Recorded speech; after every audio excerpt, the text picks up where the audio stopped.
Brother Ben here. Brother Ben.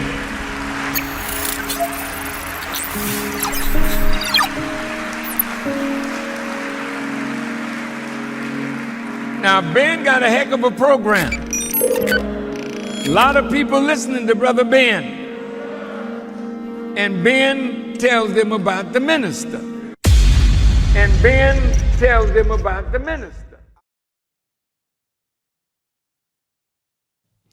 Assalamu alaikum, family. Can you all hear me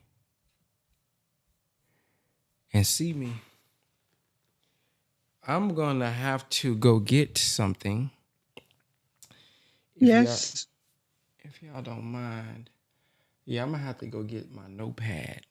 Give me, I know I should have got this before I came on camera, but it just came to my mind that I should read this before we get to our reading today.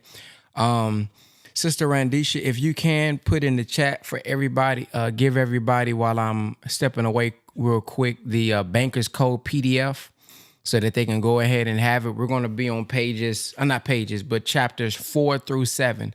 So I'm about to go get my notepad real quick and then everybody so you guys can have the, it's already inside the curriculum. Well, Telegram, I know I'll put it in there for those who may be new. If we can put that in the chat for them on the Zoom so they can have that. I'll be right back.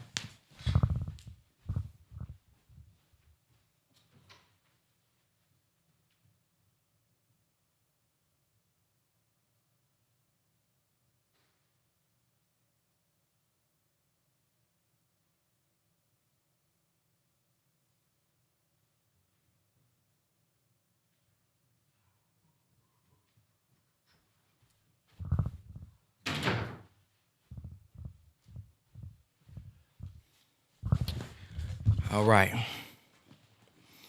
Okay, so the reason I want to read from my note-taking book is because I've been taking a course on how to study. And it's interesting. There are some things that you don't learn in school. Press the number 3 if you learned context clues when you see a word you don't understand.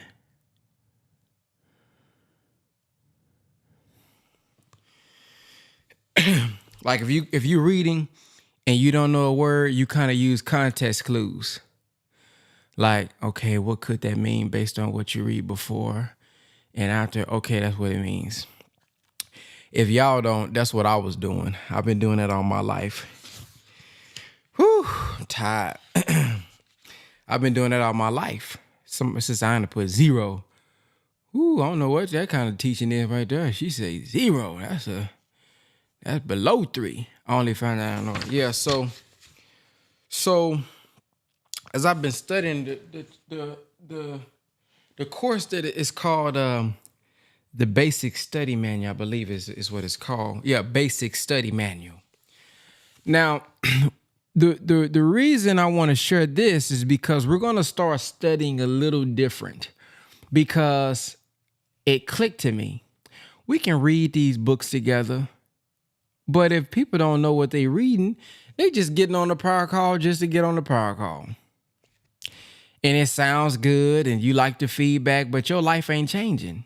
So we're going to do this a little different.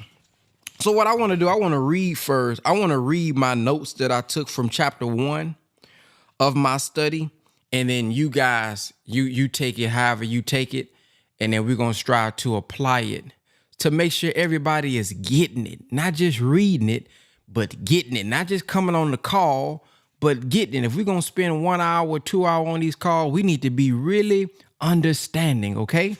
And if y'all don't like that, just let me know. This is, we open this, let me know if you like, nah, Brother Ben, let's just read through it, Let me give you what I got. This is directly from Basic Study Manual. The only reason a person gives up a study or becomes confused or unable to learn is because he or she has gone past a word that was not understood. This is me. Many people are unable to apply what they learn because they did not study it properly. Going past things you don't understand won't lead to proper execution. This made me think about, why is it that some people can look at something, they can read the same thing? Why is it that some people can view the same course, look at the same video, listen to the same lecture, but then one person excels and the other person stays the same? Why is it that for some people, they can read something and it clicks? Oh man, this is the, but then for other people, they just, okay, that was pretty good. Why is it? I've been trying to figure that out. And hopefully this will help us get closer to my concern. Okay, another thing I said, always think about how you can use whatever you are studying. Always think about how you can use it. So as we're listening or reading something, the mindset you should have is, how can I use this? That's the thought we should be having. As I'm reading this, how can I apply this? Okay? Then, from Basic Study Manual, it says, a student who thinks he knows all there is to know about a subject will not be able to learn anything in it. I'll read that again. A student who thinks he knows all there is to know about a subject will not be able to learn anything in it. This is what I said. This reminds me of when the minister says, the moment you think you got it, you lost it. So some of us, we come into some subjects, we come into some lectures. Oh, I done heard this before. Okay, all right. Okay, I've been in the nation 90 years, boy. And you miss something because you think you got it all. Or we approach a subject, we think we cold in one financial area. Oh, I know everything I need to know about. And you can't even pick up nothing or learn nothing because you think you got it all. So I also said, arrogance, when striving to learn, only stunts your own growth. You block your mind from learning something new. You block your own mind when you come in with an arrogant spirit. Somebody said, doesn't have to do with comprehension. Some people have problems comprehending, hence the reason why they don't get it the first time. Okay, I'm confused, so let me practice what I'm learning. Doesn't have to do with comprehension. Some people have problems comprehending. So don't comprehension and comprehending is the same thing? Let me practice what I'm learning, because I'm assuming, unless I'm reading this wrong, it doesn't have to do with comprehension. Some people have problems comprehending, hence the so it sounds like that's the same issue, right? Comprehension, comprehending. Am I tripping? Let me look it up. Let me see. Let me look at that thing up. Comprehension. Comprehension means the action or ability of understanding something. Comprehending means grasp, mentally understand. So it do have something to do with comprehension, right? Is that what you're saying? Or did you didn't mean to say didn't? It does have something to do with. Okay. The first step to learning more. Okay, this is my last quote. The first step to learning more and growing is being humble enough to know that there is knowledge you don't know, and you should study it if it will help you grow. All right, got it? So what we're gonna do, and if there's a better way to do this, please let me know. But what I'm thinking is, when we're reading, now they're gonna ask their brother Ben changed. Yeah, I changed. You got dang right I changed. I changed from using context clues, going past words I don't understand, to looking up the words so I can understand better. Yeah, I changed. I can't wait for them to start coming at me with that. I changed. Yes. Hell, I used to use context clues and didn't understand what I was really reading. Now I'm striving to understand better what I'm really reading. And if I'm wrong for that, I'm wrong. Shoot, I'm ready for them type of conversations. Shoot, People be crazy with that stuff. Have you changed? Yeah, I changed. Yes, I did. Yes, I changed for the better. Yeah. Yes, I changed. If I didn't change, I would be a fool, wouldn't I? Yeah, we'll be a fool if we don't change. Don't the Bible say, when I was a child, I spoke as a child, and I did childish things? Did the one in scripture change? If you did certain things as the child and then you did something different as an adult, ain't that change? Don't the Bible say, hey man, your thoughts are from below, my thoughts are from beneath. Let this mind that was in Christ be in you. Now, if I got a new mind, and I'm going to have new feelings? If I got a new mind, won't I have new actions? And if I have new actions, don't that mean something is changing in me?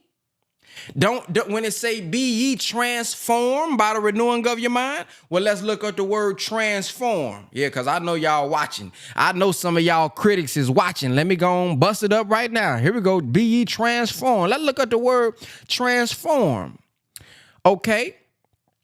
Make a thorough or dramatic change in the form, appearance, or character of. So is the Bible wrong when it said, be ye transformed by the renewing of the mind? Yes, sir. Let's get to it. Let's pull this book up. We're going to go and pull this book up on us. All right. We are on chapter 4. We on chapter 4. So what I was going to get at is, if there's something you don't understand, stop me, so that we can look at it. So if there's something you don't understand, a word that we going by that may make you lose focus or whatever, stop me so we can look it up, so that we can get an understanding of it as we're doing. And if I see a word, I'll stop and kind of look it up. Okay, here we go. Yeah. I forgot how I did that on my screen the other day. How did I do that when I was showing my screen? Oh, there it go. And then I just got to move me over. Oh, hold on. I just got to move me over this way. Yeah, get on over that bar. Okay, so let me scoot over. Okay, there we go. We ready now. All right. Chapter 4. We got any readers? Any volunteer readers? Anybody who want to volunteer and read? Press number 0. But I'm gonna start it off though. Let's go. Let's get to it. We in class. See, so now the power call finna be like class. Now you ain't gotta come. It ain't gonna seem like you're just listening to an audio book where we just reading through it and you can't stop it. Now it's like we back in class now, boy. Do y'all like that, or y'all think we should go back to? I don't want to change this stuff. And if y'all like it better the other way, now let me know. Give me some feet. What the minister say? Talk back to me. The minister be fired up, though. Boy, talk back. All right, here we go. Money, interest, and being a private lender. Okay. I don't like how they got these first beginning words so small. It don't make sense to me. Dr. Jazz pointed to a diagram made up of 2 stick figures and paused for an uncomfortable, okay, Southern Self, let's get this together. Uncomfortably long time. I could tell he was struggling to tell me something. I'm not sure how to share this information, Dr. Jazz said reluctantly. It might sound bad, but it's not necessarily so. I'm not sure if you really need to know this, but He muttered without finishing the thought. So I'm going to look up the word muttered because I don't know what that means. Muttered.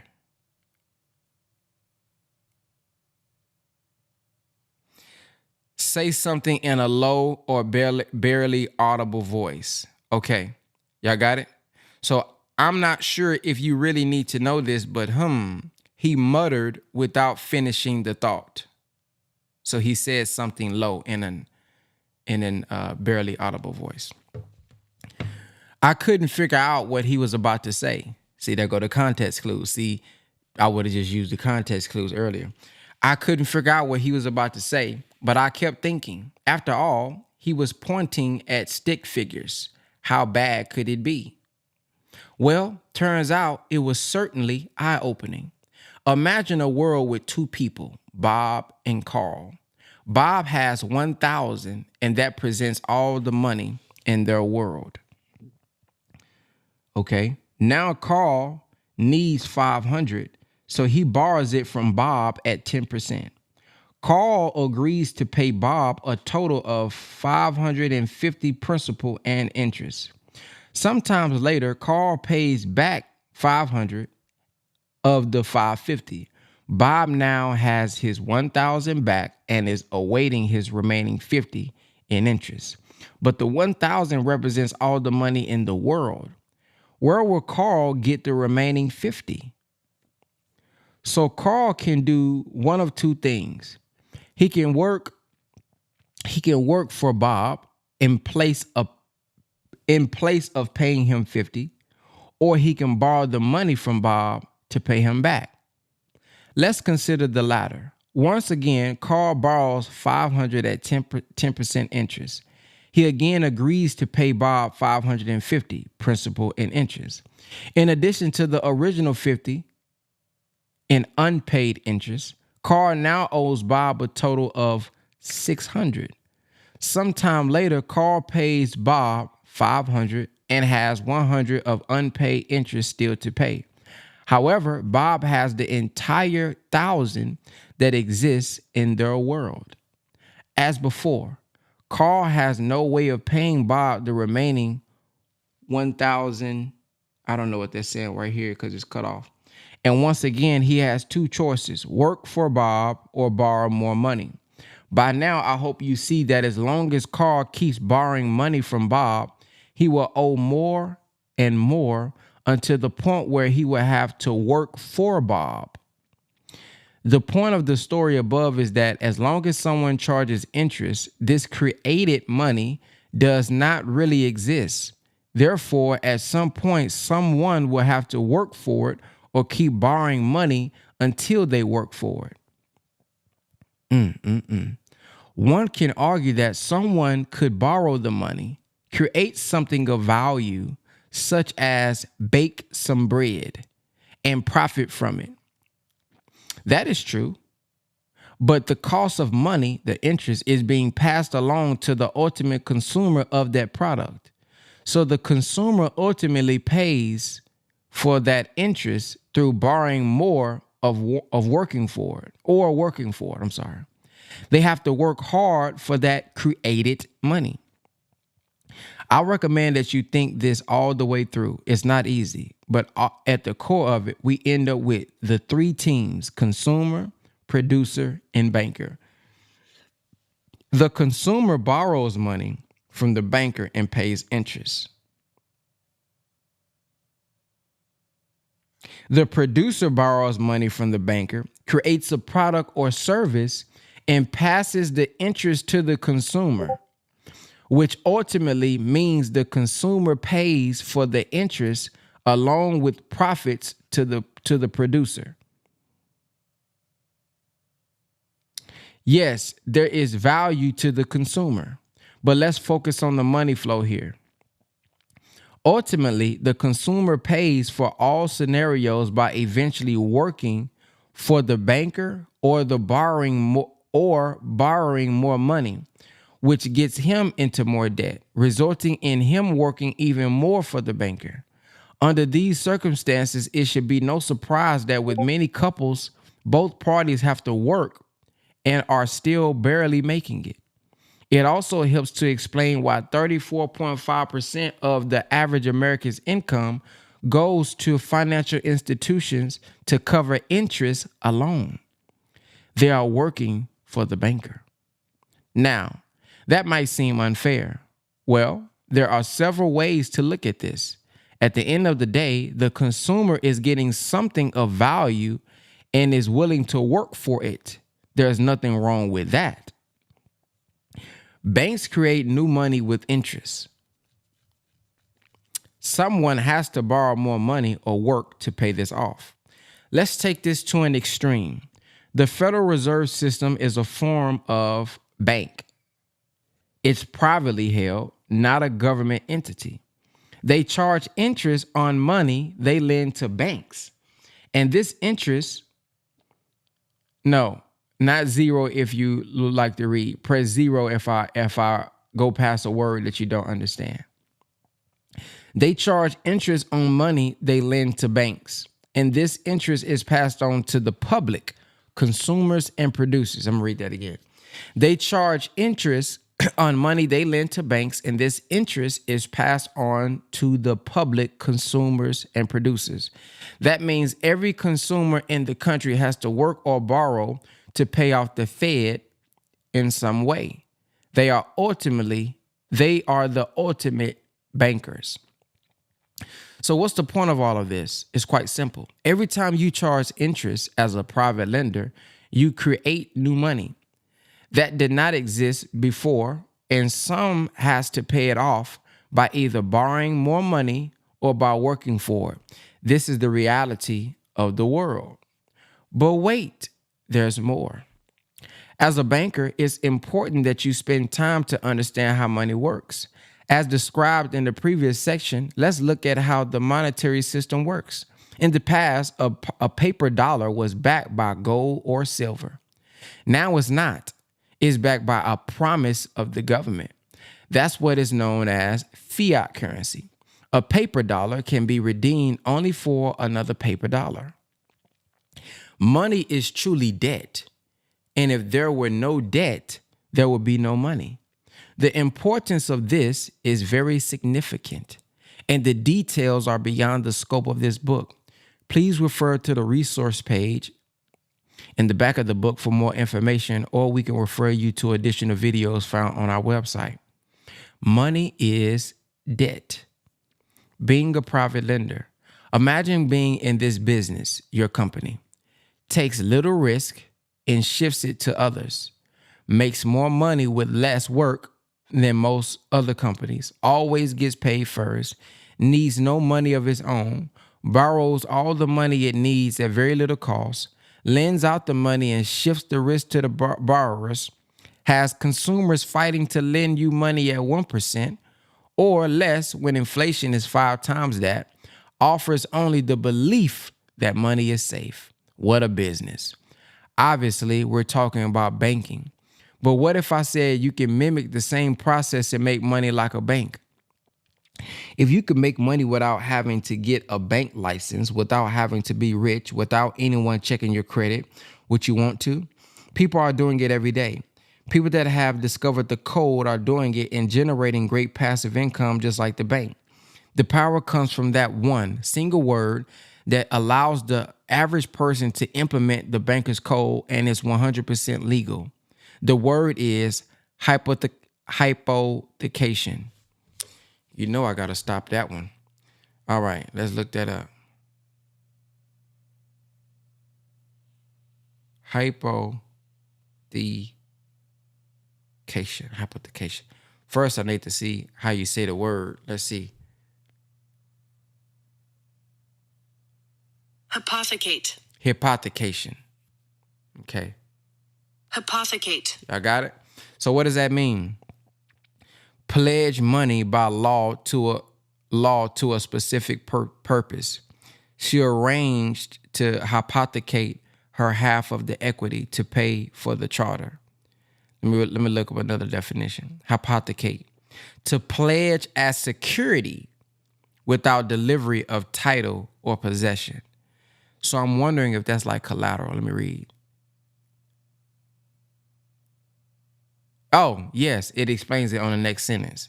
See how I use context clues there? But it explains it in the next sentence. I didn't know that. Okay, here we go. Hypothecation takes place when a borrower pledges collateral to secure a debt. When a property owner pledges property as collateral for a mortgage, that's hypothecation. Now, the bank has a loan that's secured by the property. They can turn around and reuse that loan, a piece of paper, and pledge it as collateral for their own loan. That's called rehypothecation. And that's precisely where banks shine, and anyone that understands that can as well. Wow. So they basically what this saying is they lend out. Let me just read it for myself again. Hypothecation takes place when a borrower pledges collateral to secure debt. So boom, I pledge my property to secure debt. When a property owner pledges property as collateral for a mortgage, that's hypothecation. Now the bank has a loan that's secured by the property. They can turn around and reuse that loan, a piece of paper that they gave to me, and pledge it as collateral for their own loan. That's called rehypothecation.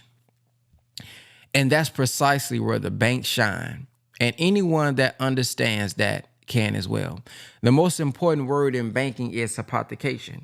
From that comes another word bankers use, rehypothecation. Where do you start? Simple. Begin with an understanding of the 3 keys all bankers always need to do. 3 things bankers do. Bankers have to do 3 things. They cannot skip any of these steps because that could negatively affect their business. The steps are: 1, use leverage, other people's money. 2, find borrowers. Without borrowers, they can't make money. Do relatively safe loans secured by assets. Bankers are always about safety. They're not in the business of taking risks. As a private lender, these things can be automated, but it's important that you never miss any of those steps. The 3 things lenders do are: 1, find borrowers; 2, find money to lend out; and 3, structure safer and profitable loans. Banker versus private lender. Okay, here we go. As you are discovering, bankers have a lot of power. They set the rules, they do the least amount of work, they take the least risk, and they make a lot of money. The good news is that the average individuals, private lenders, can implement the same secrets and strategies the bankers use. A private lender in this book is an individual that implements the banker's code, the same strategies banks use to make money. A private lender makes money just like the bank, but without the hassles of having a brick and mortar bank, licensing requirements, and employees. Strip all that away, and what's left are the money-making strategies. If you are ready, let's get started. So, it's making money just like the bank, said Dr. Jazz excitingly. It's about using the same finance principles the banks use. These principles exist and anyone can use them. You do not need to open up a real bank or get a banking license. Does everyone know that? I mean, I have no idea this was the case. I uttered. People should know this, but they choose not to. In fact, the educational system was set up to avoid teaching how money truly works. Dr. Jazz said as he stood up, let's walk around the plaza and you can ask whatever you wish. And the charging of interest, I continued as we walked, seems to force others to borrow more money and work for it. That's something I've never, ever heard before. Hopefully, you now get what Albert Einstein meant when he said, those who understand interest earn it. Those who don't pay it. He was talking about a banker and a consumer. It's very powerful information. Let's head to my house for supper, said Dr. Jazz as he turned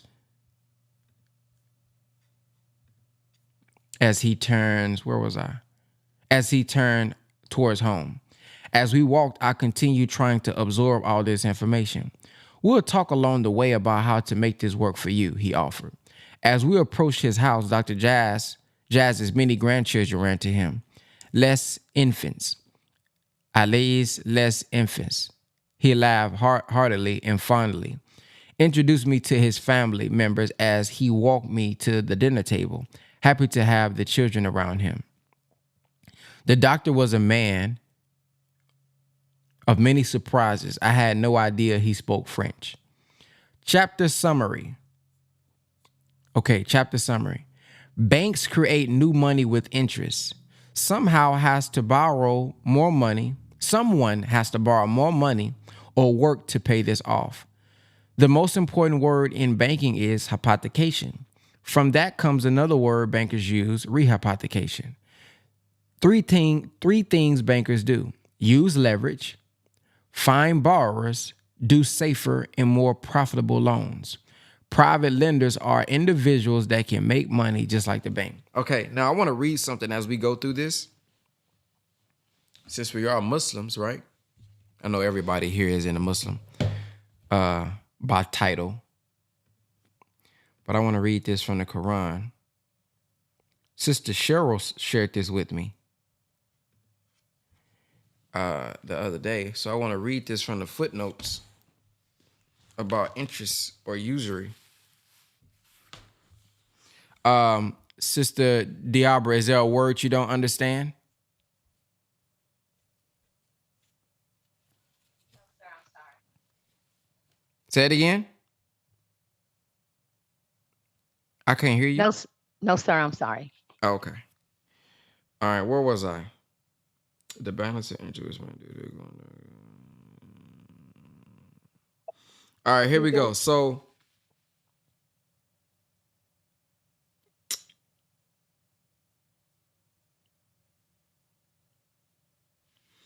I'm reading the footnotes, and this starts on page 126 is where I'm going to start. And it's where well, I'm gonna actually start on 125. This is Surah 274. Those who spend their wealth by night and day, privately and publicly, their reward is with their Lord, and they have no fear, nor shall they grieve. 275, Ayat 275 says, those who swallow usury cannot arise except as he arises, whom the devil prostrates by his touch. That is because they say trading is only like usury, and Allah has allowed trading and forbidden usury. All right, so when you look at the footnotes now, it says the Quran draws a distinction. It says the Quran draws a distinction between trading and usury. In trade, the capitalist takes the risk of loss along with the hope of profit. But in lending money on usury, the whole of the loss is suffered by the man who uses his labor. You just read that, right? While the capitalist may count upon his profit even in the loss in the actual concern. Hence, trading stands on quite a different footing from usury. It may be added that in the great struggle between capital and labor, Islam sides with labor. If labor does not bring profit, the capitalist should suffer along with the laborer. I think this is where private Islamic banking comes into play. Islamic banking, from what I believe I read last time, it takes equity, or they participate in the profits, but if the borrower loses, they lose too. Here is a prohibition to receive any interest on money lent. But if anyone had actually received any interest before the prohibition, he was not required to pay it back. Okay, usury is here condemned. While charitable deeds are commended as being the real source of the prosperity of a nation or of humanity in general, it is a prophetic reference to the general tendency in the growth of civilization to lessening rates of interest, so much so that usurious dealings in the proper sense of the word are becoming almost extinct. While the tendency for public charity or personal sacrifice in the interests of a community or even humanity in general is daily gaining ground, the balance of interest which might be due at the time when prohibition was made known must be given up. Going directly against the commandments of Allah is here described as a war with Allah and his messenger. The money received as bank interest may be spent in the cause of Allah and his messenger or for the propagation of Islam. And thus, from a war with Allah and his messenger, it will be converted into a war for Allah and his messenger. In fact, the divine purpose in the prohibition of interest is fulfilled if interest is changed into charity.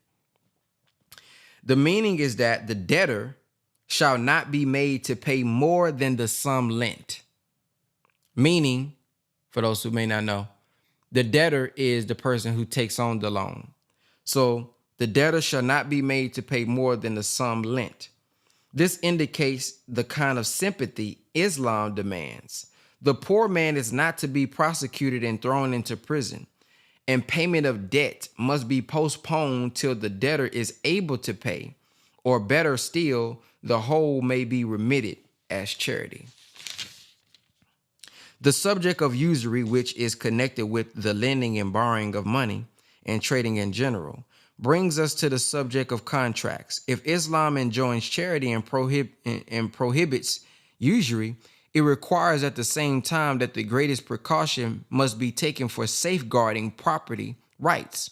A noteworthy thing about this is that the Arabs were quite an ignorant people, among whom writing was very rare. Even then, they were required to put down all their transactions, great or small, in writing, except in hand-to-hand dealings. These words form the basis of guardian and ward law, as they point out when a guardian may be appointed for one who is not able to manage his own property.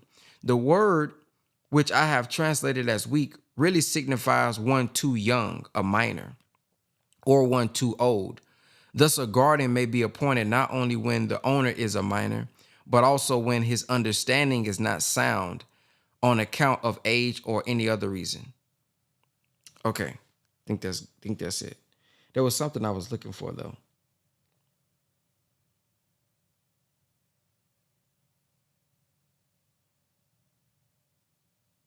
Okay, here we go. I'm getting to it. So, they must not be made to suffer loss in their own business. In other words, their convenience must be kept in view and they should be paid. This does not mean that a security cannot be taken in any other case. On the other hand, the words that follow shall show that security may be taken when the lender does not trust the debtor. So that part is what I'm understanding. And if anybody interprets this differently, please speak up. But what I'm saying this is you can take a security, which is kind of what it's talking about, collateral. That's what I get out of this. This does not mean that a security cannot be taken in any other case. On the other hand, the words that follow show that that security may be taken when the lender does not trust the debtor. All right. It further shows that advantage can be derived by the lender from the movable or immovable property which has been given into his possession as a security for the debt. Thus, land mortgaged for a debt may be cultivated, or house property may be rented or used. This is made clear in the sayings of the prophet. The mortgaged animal may be used for riding when it is mortgaged on account of what is spent on it. And the milk of the milch animal may be drunk when it is mortgaged. And the expenditure shall be borne by him who rides the animal and drinks the milk. Let's see if that's it. Y'all, is this making sense? I ain't seen nobody press 0 about no words. It making sense, right? The first generation.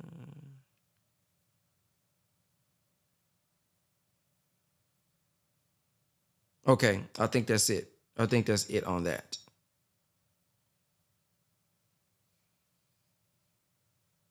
Yeah.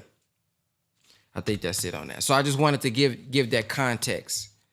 I just want to give that context. As we read what this world does as a bank, I want us to look at what we are able to do, and so that you can read this with the right filter in your mind as you come up with ideas of what to do while we're reading. So that's why I want to give y'all that. Hopefully that was helpful for someone as we read this, so that you can read this with the right thoughts in mind. Okay. All right. Next reader is Sister Yolanda. If you can read chapter 5 for us. Yes, sir. Can you hear me clearly? Because I have my earpiece in. Yes, ma'am. Okay, praise be to Allah. Chapter 5, the language of bankers. A supper ended. As supper ended, I joked to Dr. Jazz. I didn't realize you spoke French, Dr. Jazz. I think when he said that, going back to chapter 4, it was les enfants. I took French in high school. So What? it's like you blend both of those words together. Les enfants. Okay. I recited something in French with a smile, but I had no idea what he said. I speak multiple languages. In fact, all my children do as well, close quote, he replied. I had just met his wife, France, and his children, Jacqueline, Gazelle, Michael, and Pierre, along with a whole lot of grandchildren, all with French names. That should have been a hint. In fact, his wife's name should have been the first clue. Quote, so, are you French? End quote. I asked. He chuckled. Overquote. Actually, I'm Lebanese. We all learn 3 languages as children, but the language you need to learn is the language of bankers. That is your first assignment, and I will give you a list of basic words to learn. You will not appreciate the power of banking until you have this information. End quote. He said, as he wrote some words on a piece of paper and handed it over to me. It's important to understand and speak the language of bankers. In this chapter, we'll cover these important terms: collateral, loan to value, LTV, combined loan to value, CLTV, and protective equity. Promissory note, I hear that a lot. Secured and unsecured loans, that's it. Security instrument, foreclosure, leverage, arbitrage. How do you say that? Arbitrage. Arbitrage. Thank you. Velocity of money, asset-based lender. Before we go to that next part right there, they said that they're going to define these words, so we don't have to press 0 on this. But I did just want to say, if we are going through a word that you don't understand, don't be ashamed to press 0. Something just told me to say this. I don't want you to think, man, I think I should know that word at my age. Listen. There's some stuff you know that other people don't know. So don't feel ashamed or bashful, whatever the word is, to press 0 if there's something you don't understand. Okay, even if you think this is basic, I should know this, say it anyway, because you don't know who else is thinking the same thing. They wanted to say 0, but they didn't want everybody to know that they didn't know the definition of the word, okay? So I just wanted to give y'all that disclaimer. Please don't be sitting back here looking at words that you have no idea, but then you sitting back not pressing 0. Okay, go ahead, Sister Yolanda. Wikipedia.org defines collateral this way. In lending agreements, collateral is a borrower's pledge of specific property to a lender to secure repayment of a loan. The collateral serves as protection of the lender against a borrower's default. That is, any borrower failing to pay the principal and interest under the terms of a loan obligation. For the purposes of this book, I primarily use real estate as collateral for our loans. One of the common mistakes is that people think lenders are in the real estate business. They are not. They are in the financing business and simply use real estate as collateral. The collateral does not make the business. Okay, let's stop right there. Let's start right there. Yes, sir. Is there anybody who do not understand the word principal in this sentence? Any borrower failing to pay the principal and interest under the terms of a loan obligation. Is there anybody that does not know what the word principal means in this context? Person number one. Thank you. Thank you. Thank you for being honest. And I don't, because I knew everybody didn't know what that meant. So let's look it up. See how I knew that? Come on, y'all. Just press 0. Okay, here we go. Principal.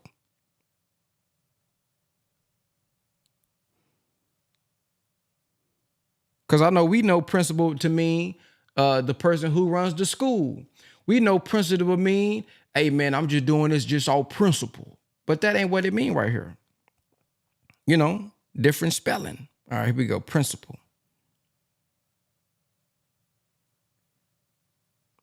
Let's see if I can find a definition on one of these websites. All right.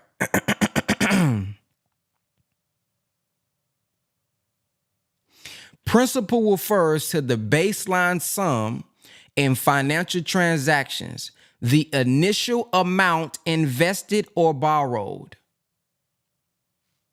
The initial amount invested or borrowed. So let me give you an example.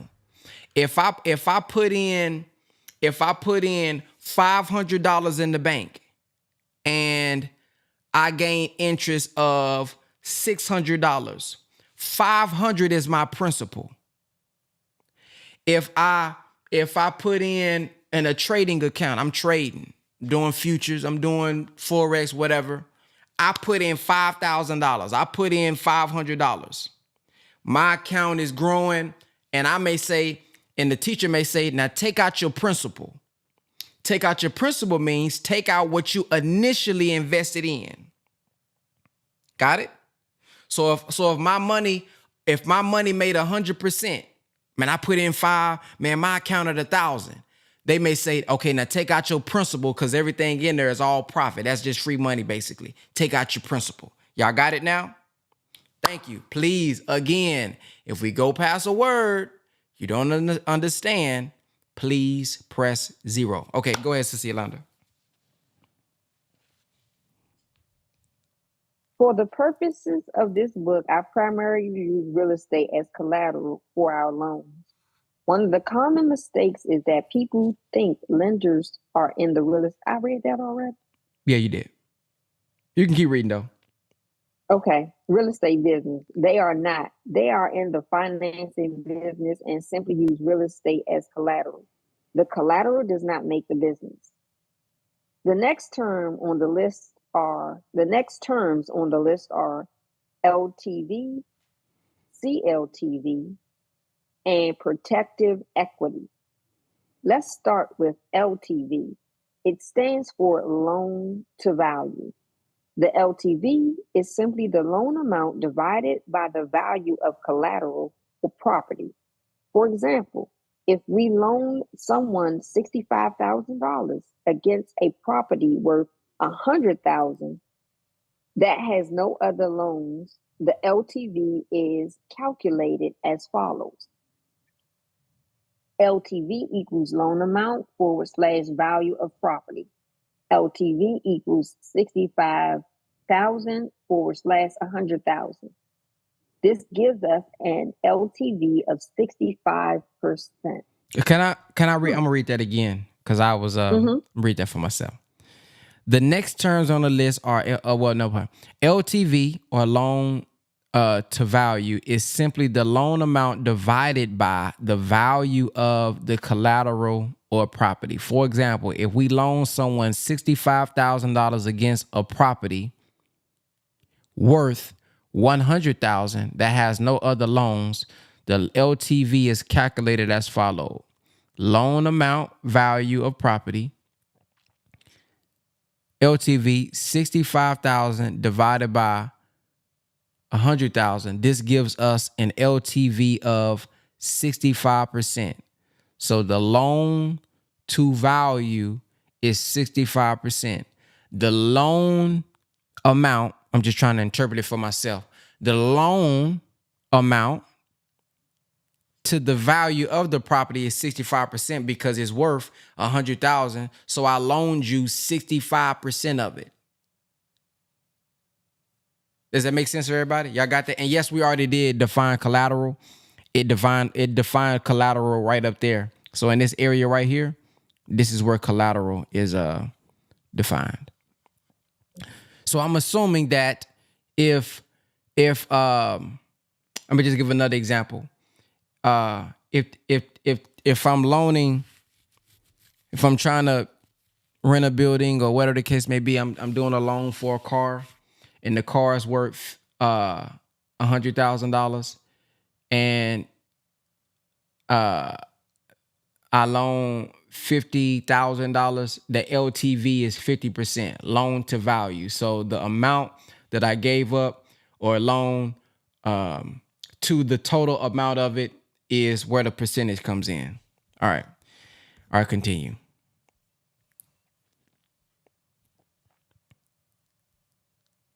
Think you're on the remaining 35. Okay. The remaining 35 is called protective equity. It's the cushion lenders are looking for in case the borrower fails to pay. As a lender, we want to make sure our loan to value is low and the protective equity is high. Whew. The loan to values we look for vary depending on the collateral. That ain't make sense to me. Read it. Let's read it. So if there's something we don't understand, let's read it. Let's read it. Let's try to give each other examples so that we can understand it. Okay. The loan to value we look for vary depending on the collateral. Okay, I got it. The word vary tripped me up. For example, on a single family residence, we might decide 65% loan to value is the highest we would go. The protective equity of 35% is good. So if the borrower stops paying, the borrower has a lot to lose. And the lender can potentially end up with property worth $100,000 for which he invested $65,000. The lender feels safer with that. Combined loan to value stands for Can we combined stop? loan to value. Can we stop right there? Can anybody come off mute and explain why? So we have, let's read that again. The protective equity is 35%. So if the borrower stops paying, the borrower has a lot to lose, and the lender can potentially end up with the property worth $100,000 for which he invested $65,000. The lender feels safer with that. Why? Why does he feel safer with that, Brother Daniel? I saw you put I can. Yes, sir. The explanation that's coming to my mind is if I loan somebody money to get a car, and that car's value is maybe something simple, $2,000. Okay, and I loan them $1,000, and I'm holding the title to that car. If that person fails to pay me back that money, then I can in fact take that car and sell it at $2,000 and get my $1,000 back and still have $1,000. So what banks are doing is they're making sure that whatever property they're holding is valued so much higher than the money they loan, and they hold the title to that property so that if the borrower defaults, then they're able to sell that property, be it a house, be it a car, and still get their money back and even have more money that they can put in their pocket. So that would allow them to either resell the car, make an additional $1,000, sell the house, make an additional tens of thousands of dollars. So what you're basically saying is you want to always make sure that the collateral has a high selling value so that if that person defaults, you can sell their property that you hold the title to and make your money back. I hope that was simple. Got it. Sister Ina, do you have something that you want an example you want to give? I think I understood what he said. Are you on Bluetooth? Oh, yeah. Bluetooth and the power cord don't have a good relationship. All right, is that better? A lot better. Okay, so what he was saying is that if I'm the lender, your collateral is your home. I'm lending you 100, 200,000. Your home, your collateral. I'm lending you 200,000, say for an RV. Your home is up for collateral. Your home is worth 300,000. Right. Right. Yeah. Let's say 500,000. I'm lending you two. So you most likely will try to pay that loan back, because if you don't, I'm gaining 300,000 from your home. That's what I got from that. And so they want the LTV. Okay, let's go back up. We want to make sure the LTV is low. Okay, got it. So it's low because you gave 200 to a $500,000 asset. So you want the LTV to be low, and they want the equity to be high, because if you default, they make more because they only loaned you 200,000, but they have the ability possibly to make 3. Am I understanding that properly? That's what I got from it. There it is. Ooh, y'all, is it clicking? Is it clicking? Okay, brother, look like brother Mr. Shift Your Perspective. What you got? Yes, sir. Yes, sir. I was thinking too that when loaning out, let's say the 65 on a $100,000 thing of value, you also want to factor in the fact that some things is definitely going to lose some value over usage or over the little time. So you want to make sure you have, when loaning, you want to make sure you have room up in there to at least, at minimum, get your initial investment back out of it, at least at minimum, but definitely with the hopes or purpose of getting more than what you initially invested out of it. So you want to kind of give yourself some room up in there for the loss of value as well. That's what I was just thinking in my mind too. Okay, and then lastly, Sister Kenyatta. Okay, so Kenyatta, I'm sorry, Dr. K. That's that's okay. I'm still a little confused, okay, because if I look at the example and the property is 100,000, right? Mm-hmm. And the loan is 65,000, correct? Yeah. Then the protected equity is 35. Yeah. How does that show that the protected equity is higher than the loan? Because the loan is 65%. The protected equity is 35. Isn't that lower? Yeah. Yeah. That's what I thought too. That's why I was a little confused when I'm looking at this figure 9. Then the second thought that came in my mind is maybe 65% is low. Does it literally mean lower than the equity, or low in another term? They're looking at low from another perspective. Yeah, I don't. So if anybody understands that, I was thinking that as well. Are they saying low as in 65% is low, or it needs to, or if they would want it to be low, meaning that they want it to be lower than the equity? Brother Daniel? Yes, sir. Banks try to make it so high where the equity is high. Real estate gives you the best way to do that, because real estate oftentimes goes up with time. But even with that, when they sell that collateral, they still would get the money back that they lent, plus an additional money that they never lent anyway.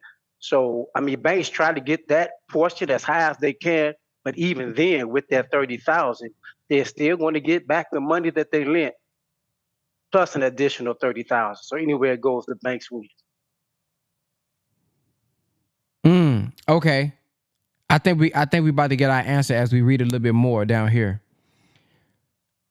given that the CLTV is more than 65% and the protective equity is less than 35, we as lenders would not make. So wait, never mind. It's looking like 35 is a good number.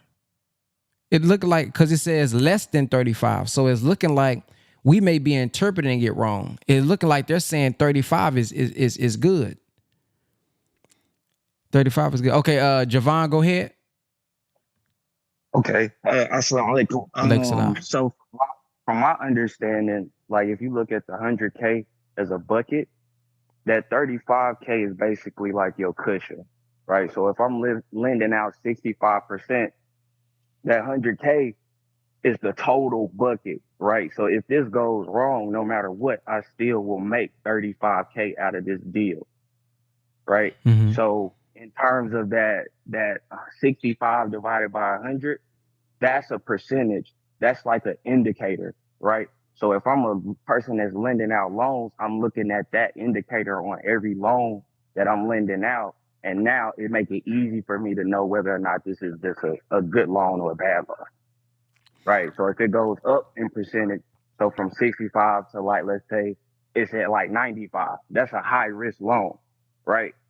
So I wouldn't waste my time on that. If it's 65 and I'm going down 55, 45, now my cushion continues to increase and there's more potential money for me to make if the person defaults on this loan. Okay, so help us understand this part here where it says we want to make sure our loan to value is low and the protective equity is high. So in this example where the equity is 35, but the loan to value is 65, what makes the loan low and that equity high? So the equity, like let's go back to the percentage. So if it's 65, let's say we go down to 45. Now that I think that's what they're calling that LTV is the amount that they loan to the total value right. of the property. Right, that's what you loan. So now the equity has increased. Right, it's like a play. It's like a balance between that 100K. So as the amount that I loan goes down, the equity goes up in that bucket. Right. Does that make sense? Yep. I'm trying to explain it, but it's kind of hard. I understand it, but it's kind of hard to explain completely. But yeah, we gonna get it. We gonna keep repeating it till we get it. Come on. Right. So it's a ratio. If you just look at your percentage, the percentage that you loan, as long as it's low in comparison to the total bucket, now you're playing with that balance and you're starting to get more of an advantage. Say that one more time. So the amount that you loan out, so if I lend out $65,000 in comparison to the total bucket, the rest of the bucket is how much equity that's in that loan. Mm-hmm. Right. So if I'm lending out less money and it's still 100K value that's there, now the equity is going up. So it's just a play on those two numbers. If I go back, so if I go and reduce the amount of equity, now I'm lending out more and it's a higher risk. Yeah, so okay, I get that. But the example that they gave here, they did lend out more than the equity. That's what Sister Dr. K was saying. So you're looking at the equity that's in it. So if you got a bucket, if the 100K is the bucket, you're looking at that bucket as a total, right? And if I'm lending out 65,000, no matter what, I still have an advantage because I'm under the total amount of the whole bucket. I got you. That makes sense. So I get it from that perspective. Boom. I get 65. Even if something goes wrong, I'm still gonna make 35K. Where I'm confused at is as a lender, we want to make sure our LTV is low and the protective equity is high. So maybe I'm just visualizing it wrong. And when I read that, I'm thinking that the loan should be 35K and the equity should be 65K based on what they're saying, unless my interpretation of what low is off here.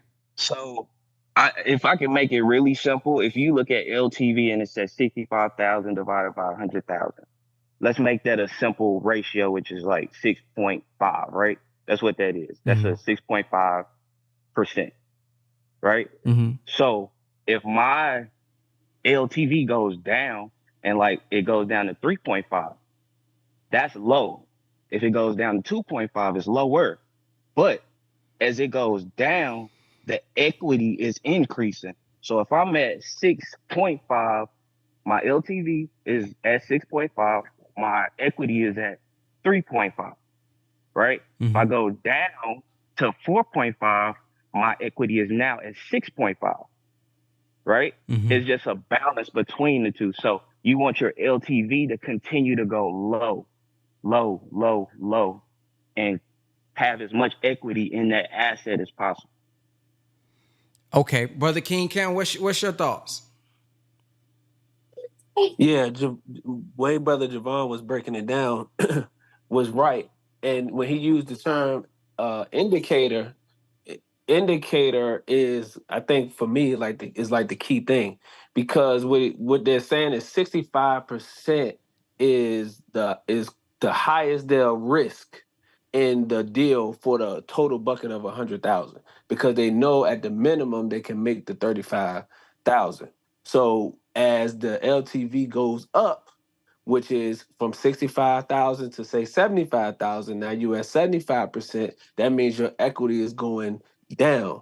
So as he was saying, you want to make sure that the equity from the banking standpoint is up. So 65% is the highest that you would go, because you know at the minimum you'll be able to make 35,000 and potentially the 100,000 if they default, and the 65,000 back potentially if they default on the loan. So you, at the minimum, you could make 35. You can get your money back plus the 35,000. So basically, you'll kind of almost, you'll be breaking. You'll make a little bit of money on it. Ideally, though, what you want to do is take a better deal that they'll be willing to do would be under 65. So if you push it down, the LTV goes lower from 65 to 55, you making more money with the protective equity, because from 65 to 55, now the equity has gone up from 35 to 45. So you making more money on the back end. You loan out less money, which is a good thing, but you also making more money on the back end as well, as far as protective equity. And then if they default on the loan as well, not only did you loan out less money, but you made 45, so you made actually closer to the loan amount, right? So you made closer to the loan amount plus the additional sum that would make up for the 100,000. So that's what they're saying by the lower. The lower you can get that LTV from 65 and on down, you're gonna be in a better position equity wise. So that's what he meant by indicators. In the 65. Let me ask you this real quick. Is this it? So for people who's into wholesaling, is this what they mean by they want the LTV to be no more than 70%? For anybody wholesale here, where anybody into wholesaling, where you get I'm aware of the word of the 70% is what wholesalers I think try to get it at. Is this where the investors get it at a LTV maybe of 70 so that they can flip it or resell it to the end buyer and make at least 30%? Is that what that means? Yes. Because if you go, the higher you go up with the LTV, the less money, the less room for a third party to make any money, especially if you're dealing with a third party. Right now, it's just two entities, but if you put a third party in there, that shrinks because the equity got to be split now. So of course you want to make sure the LTV is as low as possible, because you want to have enough money, especially in wholesaling, so that the wholesaler can make something off the deal as well as the end buyer make something off the deal. You see what I'm saying? Got it. And so to make this make sense completely, I get that. When it says, as a lender, we want to make sure our LTV is low and the protective equity is high. It's not saying in comparison to each other, right? Not that the equity will be higher than the loan or that the loan will be lower than the equity. 65% is low in the eyes of the investor, and 35% is high in the eyes of the investor in this case because of how much they can make? Correct. Okay, does that make sense, Dr. K? Because while I was with Dr. K, I'm thinking, well, the loan is higher than the equity. Why is it saying high, low? So okay, I'm just 65 is low, 35 is high. That's what I was getting at, right? Yes, sir. Dr. K, does that make sense to you? A little bit, yeah. I just don't think, if I were to look at this example, I just don't see the example as being a clear picture of the words. You understand what I'm saying? Like the example and the words to me just kind of are, I mean, the way you broke it down. Yeah, like I think if they would have said that, if they would have given examples of what is high and what is low, it would have made it make more sense. Yes. Like if they would have said, because it does say 65, it says, where did it say that? On a single family residence, we might decide 65% LTV is the highest we would go. Because typically, something like they would give like an example of why this is low. The average or what will be considered high would be 70%, 75% or something. So it can make our minds have a contrast to what's actually high and what's actually low. Because if they just leave this, I'm just going to assume that, well, 35% is lower than 65. But now I get it. If what is meant by, the 65 is lower than is the 100,000. Well, in that case, it's always going to be low. So, okay, so by that example, Mario, my rebuttal would be to that, and let me know what you say. My rebuttal to that would be, well, why is 65 the highest they will go? Why not give 80%? Because 80% is still lower than 100,000, right?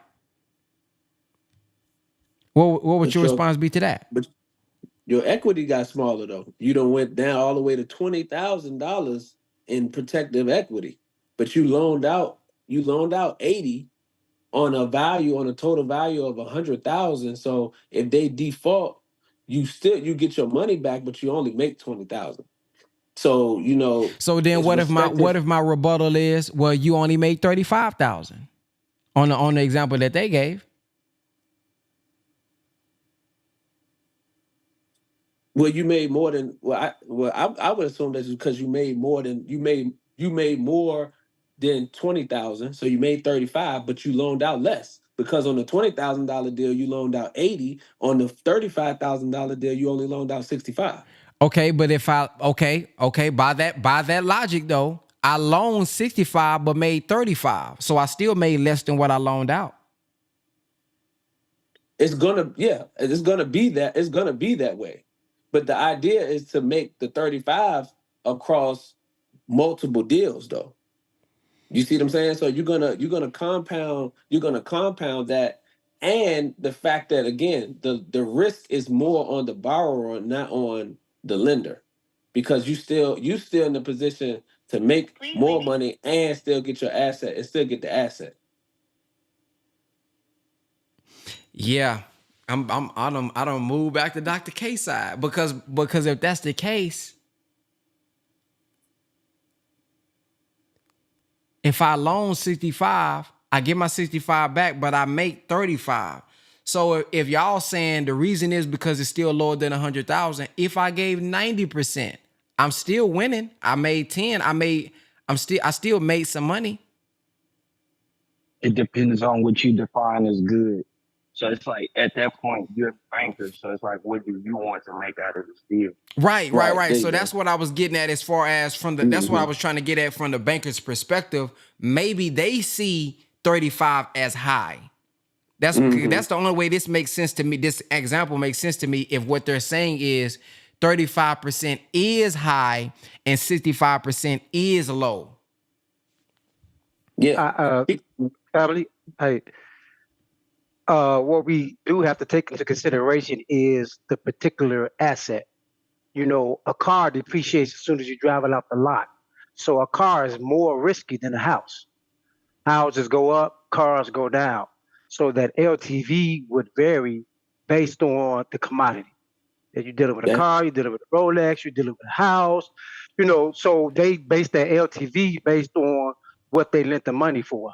So the way that they balance this is by making people come up with a down payment. If it's risky, okay, give us 10, 20,000 down. Or then the other way they compensate for it is what we consider to be wicked, which is the usury part, where they charge so much interest. interest. Mm-hmm. By the time that interest get done, they done pay for the car several times. So I think that's gonna come up later in the book. I want, as we do more reading, some of these blanks will be filled in, but the asset or the commodity is important, and that other part where they charge so much interest, where you're paying very little on the principal, but a whole lot on the interest. So they had already made their money back early on. Mm-hmm. So that's kind of how they compensate for that imbalance.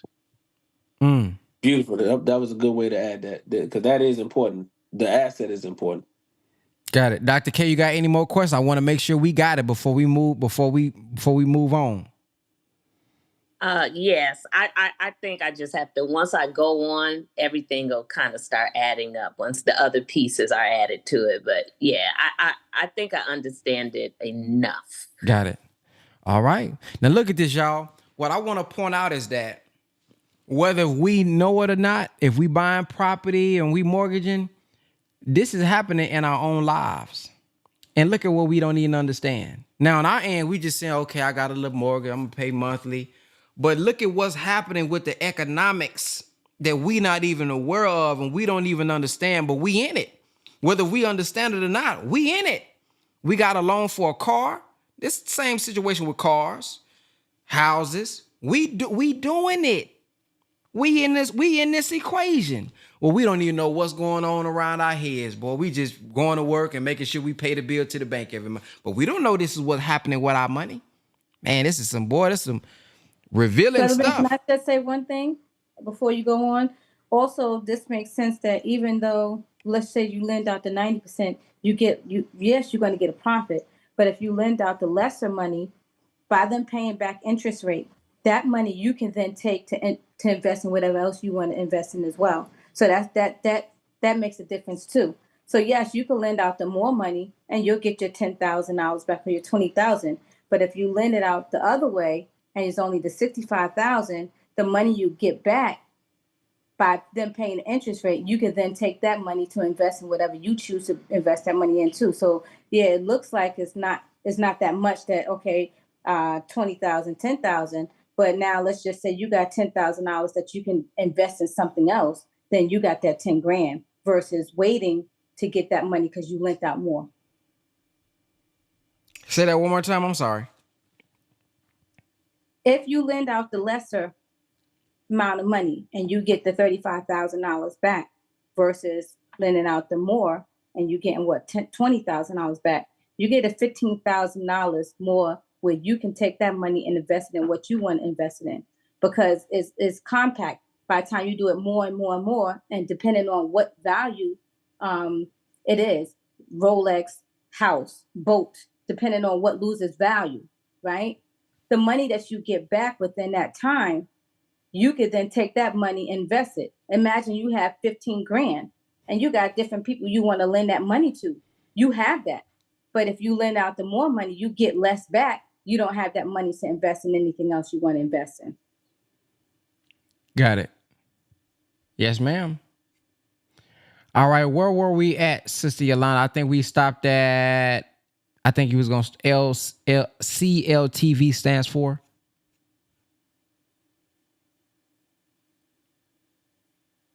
Yes, that's correct. I'm at work and okay. Call, so Sister Brenda, Sister Yabra, pick up from where I left off, please and thank you. Yes, ma'am. Sister Diabra, CLTV. Given that the CLTV right there. Right here. Can you see it on my screen? Okay, let me go back. Yes. Okay. So the CLTV stands for Combined Loan to Value. This is similar to LTV, except the formula looks like this. CLTV equals sum of all loans, including amount to borrow divided by value of property. Protective equity is all the equity above that loan amount. The formula looks like this. Protective equity equals 100% minus the CLTV. So the CLTV is the sum of all existing loans against a property, including the amount the borrower is asking for, divided by the value of the property. For example, if someone borrows $10,000 against a property, single family residence, worth $100,000, which has an existing loan of $75,000, the CLTV would be as follows. The CLTV equals sum of all loans divided by the value of property. CLTV equals $75,000 plus $10,000 divided by $100,000. The CLTV equals $85,000 divided by $100,000. The CLTV equals 85%. Protected equity equals 100% minus CLTV. Protected equity equals 100% minus 85%.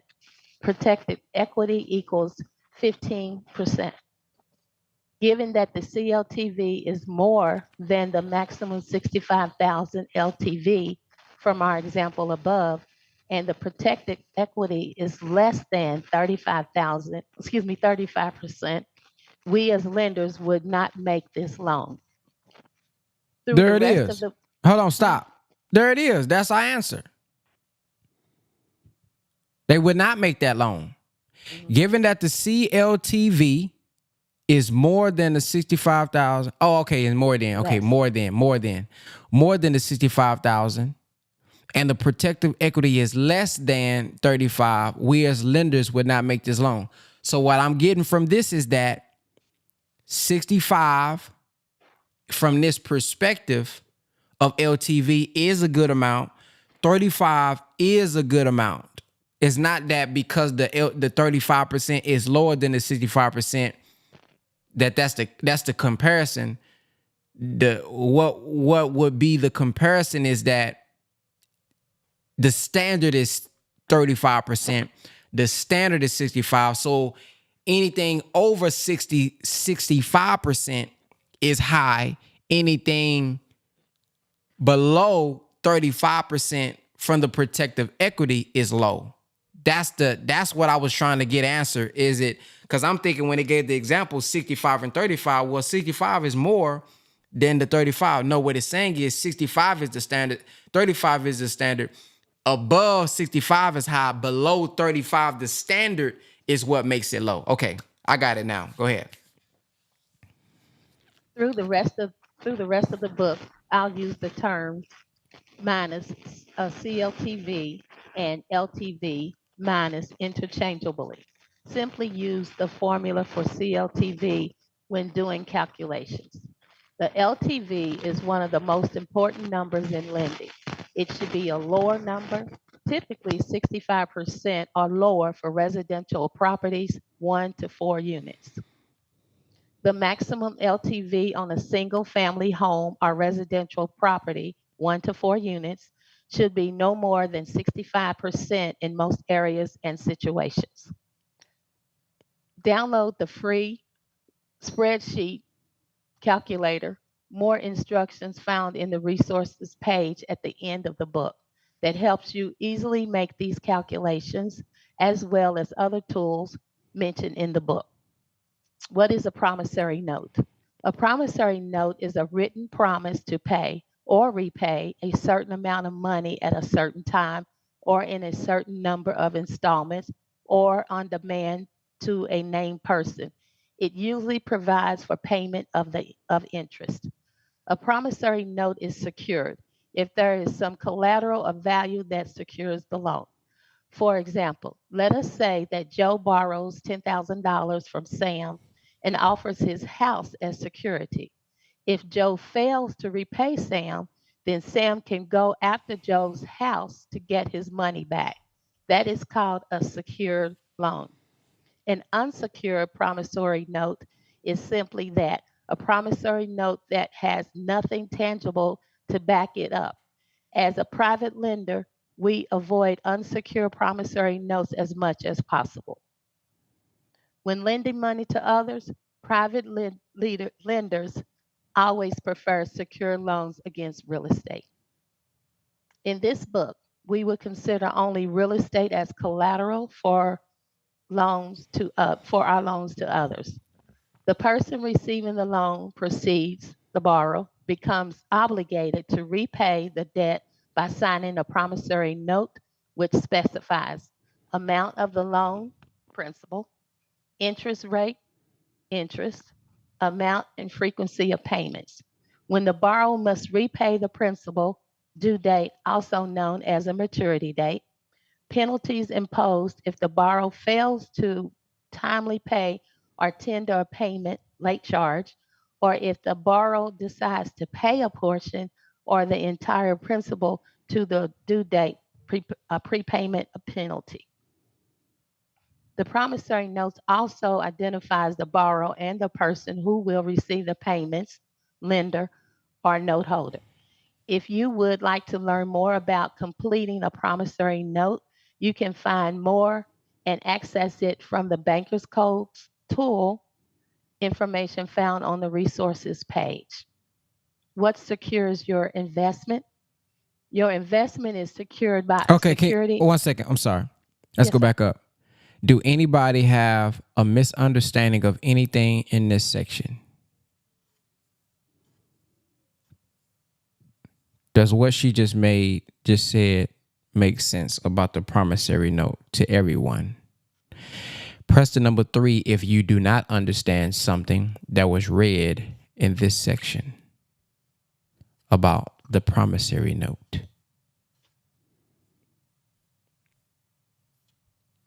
I have an example. You have a question of misunderstanding? No. I have an example of a promissory note. Oh, for go myself. ahead. Okay, so recently, being transparent. Okay, so I borrowed the money to get the program, and the person I borrowed it from, I told them that they can, via text, they can use me saying the date that I was going to pay the loan back as my promissory note. And I told them, I said, you can always take that to court. Of course, they know I wouldn't default on it, but I just wanted to use that as an example. Yes, ma'am. So the promissory note is connected to the loan. Mm-hmm. Is it a promise to pay? Repay. At a certain time. The promissory note is connected to the loan because this is what the promissory note would state. The promissory note would have the amount of the loan, principal, the interest rate, if y'all are doing that, amount of frequency of payments, when the borrower must repay the principal, penalties imposed if the borrower fails. So this is kind of like the contract, if you will, promissory note that you would pay it back.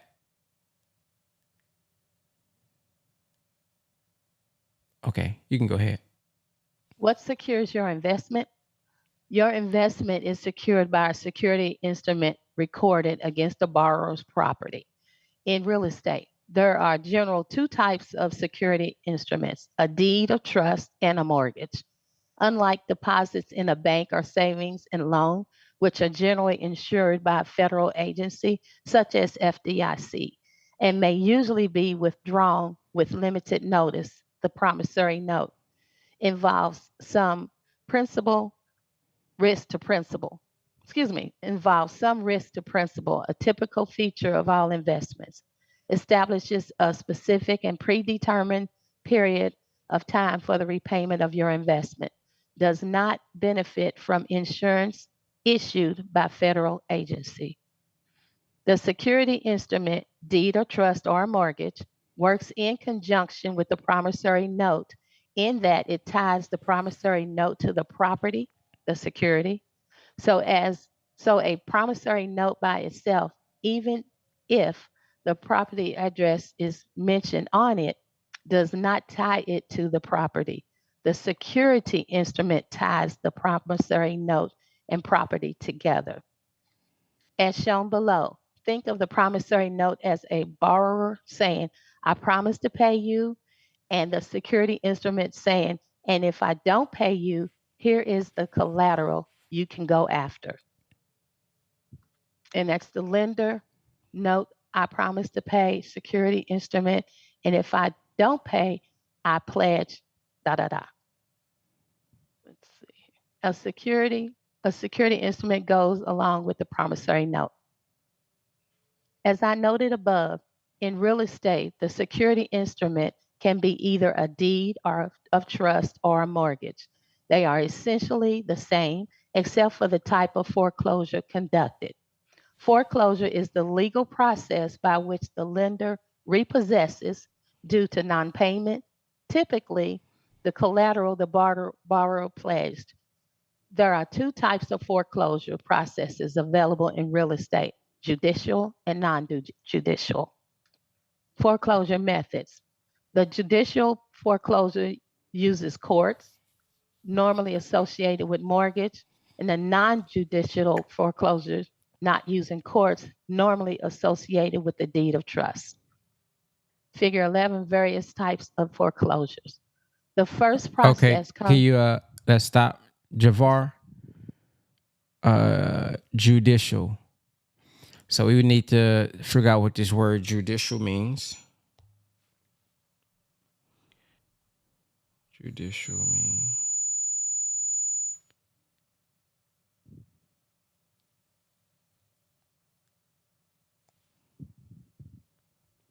All right, let's see what it says here. A judicial foreclosure requires the line holder to file a civil. Oh no, I'm trying to ask, what is it? What's the difference between judicial and non-judicial? A judicial foreclosure offers some advantages to lenders, but it requires them to file a lawsuit in court and obtain a court approval before selling your home. In contrast, a non-judicial foreclosure allows a lender to sell the home without ever going to court. Judicial foreclosure refers to foreclosure proceedings on a property in which the mortgage lacks a power of sale clause. In this case, the foreclosure proceedings are settled through the courts. Power of sale is a clause written into mortgage. In the event of default, it authorizes the lender to sell the property in order to repay the mortgage debt. In this way, legal proceedings can be sidestepped. Power of sale is permitted in many states as part of a lender's right to seek a foreclosure. Judicial foreclosure refer to foreclosure cases that go through the court system. Foreclosure occurs when a home is sold to pay off unpaid debt. The procedure is carried out according to the laws of the jurisdiction in which the property is situated, which is almost always state law. Many states require foreclosures to be judicial, but in some states, foreclosures can be either non-judicial or judicial. If the court finds that the mortgage debt is in default, an auction can be scheduled for the sale of the property in order to acquire funds to repay the lender. This differs from non-judicial foreclosures, which are proceeded without court intervention.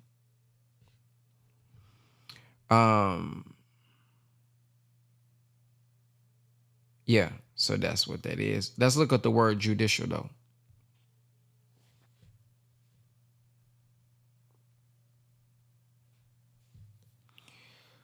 Judicial means of, by, or appropriate to a court judge. Judicial means ordered or enforced by a court. Got it. All right, go ahead. The first process comes from the word judge, and it means through the courts. A judicial foreclosure involves the courts, as is generally inefficient for leaders. Non-judicial foreclosure, on the other hand, is a lot more efficient for lenders in that no courts are involved. and the foreclosure is conducted more efficiently depending on the state.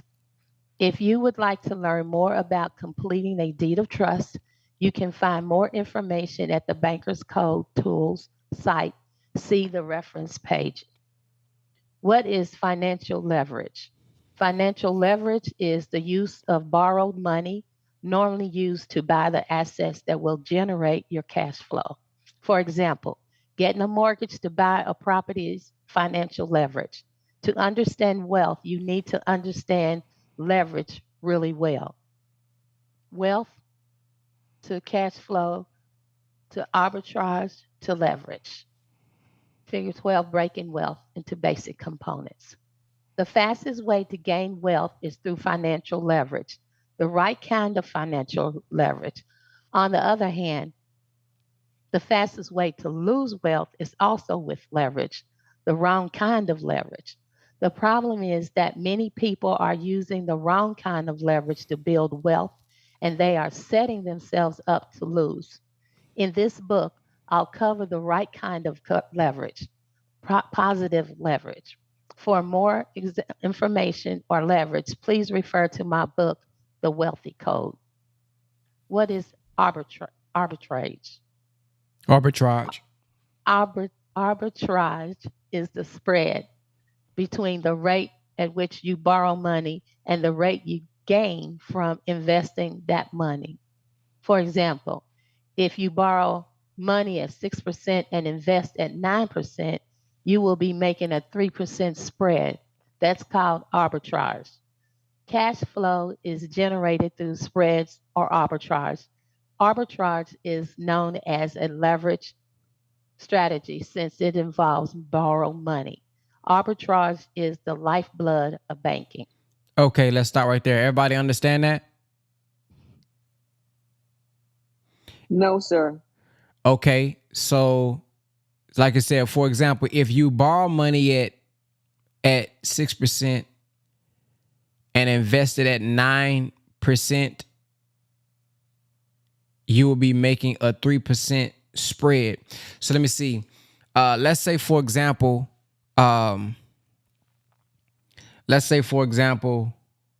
you borrow money from the bank and you have to pay back 5% per month. If you invest that money in a asset that gives you 10% per month, your arbitrage, if you will, is 5%. If I'm reading this correctly. So the arbitrage is the spread in between how much you borrowed and how much you have to pay back and how much you are making. So it says here, if you borrow at 6, invested at 9, you will be making a 3% spread. That's called arbitrage. Cash flow, which is the cash flow is the profit that you're making, the positive profit that you're making. If you think about Robert Kiyosaki talks about the cash flow quadrant. He got a game on that too, by the way. So cash flow is generated through spreads. So if I'm paying, if my expenses, let's do that. If my expenses is $2,000 a month and my income is $4,000 a month, my cash flow is $2,000. Make sense? Cool. All right, let's go to velocity. Velocity of money. This is one of those terms that every banker knows and most consumers have never heard. According to Investopedia.com, velocity of money is a term used to describe the rate at which money is exchanged from one transaction to another. Velocity is important for measuring the rate at which money is in circulation is used for purchasing goods and services. This helps investors gauge how robust the economy is. It is usually measured as a ratio of GNP, gross national product, to a country's total supply of money. That's a definition for the entire economy. However, Another definition applies more specifically to us. I like to think of velocity of money as the turning of the same money. In other words, for the same money, as you turn it, you acquire more and more assets or profits.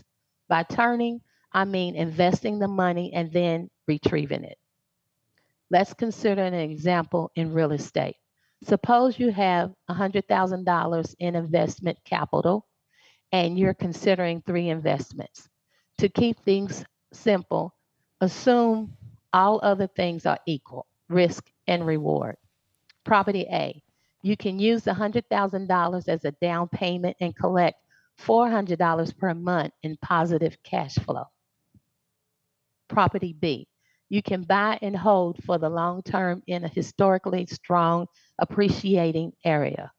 Property C, you can buy for 72,000 and resell immediately for a small profit.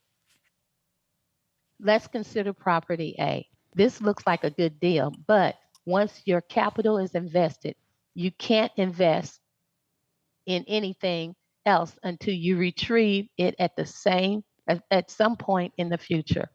With property B, it might take you years to get your money back, but that 100,000 might translate to a lot more equity in 5 years. However, property C allows you to retrieve the money relatively soon while making an immediate profit. You can keep using the same strategy for turning this money and making small profits, say $10,000 at a time.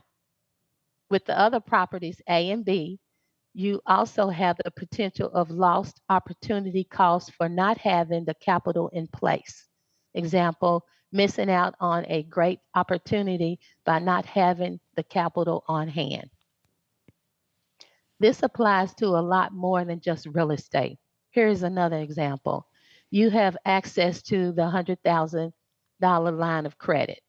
You lend it out secured by real estate at 65% loan to value. As the borrower pays you back, you lend that money out as soon as possible. You don't want to keep money sitting around doing nothing, what we call dead money. What's the effect of that?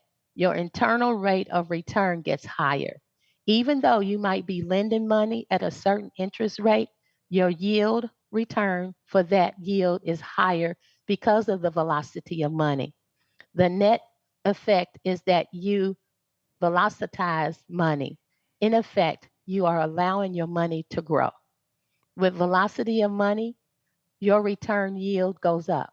So if a borrower is paying you 12% and you keep that money turning by lending it out as soon as you get it, your return over time goes up.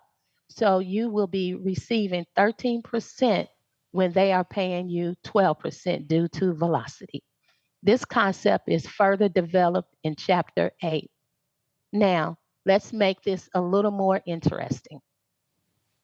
How can we generate more passive income using velocity of money? Imagine a scenario where you can invest money into acquiring an income producing asset, get your capital back in 90 days, and have reoccurring passive incomes for years to come from that income producing asset, with your money comfortably back in your pocket 90 days later or sooner.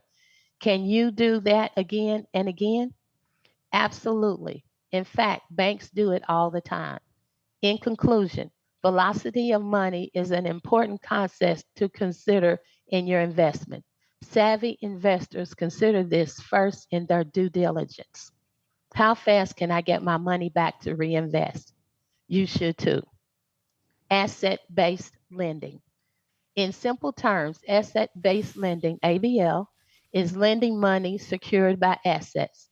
In general, asset based lenders look at the asset first and make sure there's enough collateral to cover the loan. Many financial institutions lead based on a borrower's ability to pay first, which is different, lend based. Okay. The lending covered in this book is ABL. We believe it's a safer position to take Always make sure there is enough collateral to cover the loan. With this type of lending, there are two very important numbers. One is the LTV mentioned previously in this chapter, and the second is the value of the asset.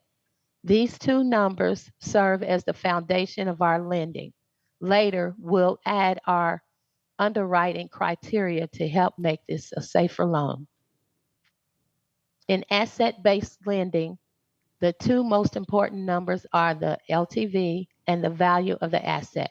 This is in addition to a good underwriting criteria. I reviewed the terms on the piece of paper. This was a good review. I thought confidently. I had gone through these the last time with my mentor during the wealthy code lessons. I was so excited about all that I was learning from Dr. Jazz, but even more, I was fascinated by the manuscripts and the secrets it revealed daily. I love the way Dr. Jazz handled its pages and the musty smell that inevitably followed it around. You must be ready to accept what I'm going to tell you next. The doctor said, I'm not guessing. It will be easier for you than for most people. Ah, I see you want to look more in the manuscript, but you will have to wait until later. We walked towards his home as the sun set, and I left with endless possibilities racing through my mind. Chapter summary, make sure you know the basic terms of lending. All right. So we on chapter 6. So we're actually gonna close right there. That was enough. That was enough. That was enough food for us right there, y'all. Anybody have anything that you would like to share about today's reading? Anybody learn anything? Anybody have any epiphanies, any realizations? What's y'all thoughts on today's reading?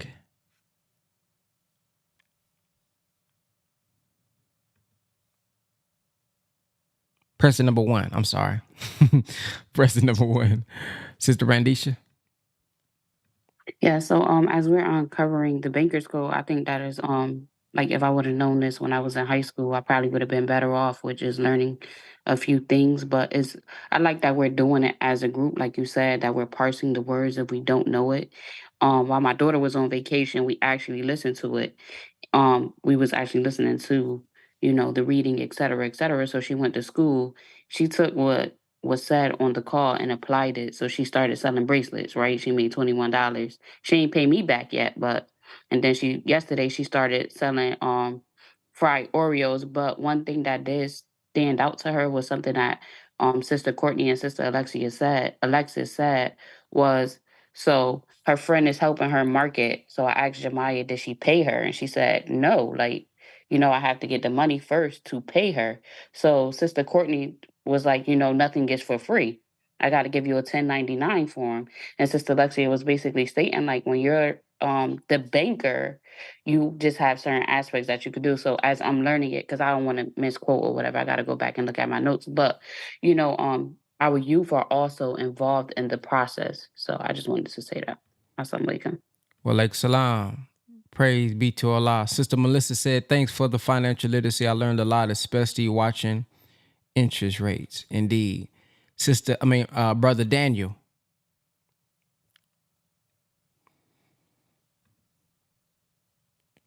Yes, sir. This format of learning, I really enjoy this because it allows us to discuss it while it's fresh in our mind. Because by the time we get to 3 chapters, we really done forgot a lot because we done passed over a lot that we don't remember. What's standing out to me, since I own a home, is the judicial and non-judicial states of foreclosure. I'm in Indiana, so it is a judicial state, which means that they have to go through a proceeding before they just come and seize your collateral.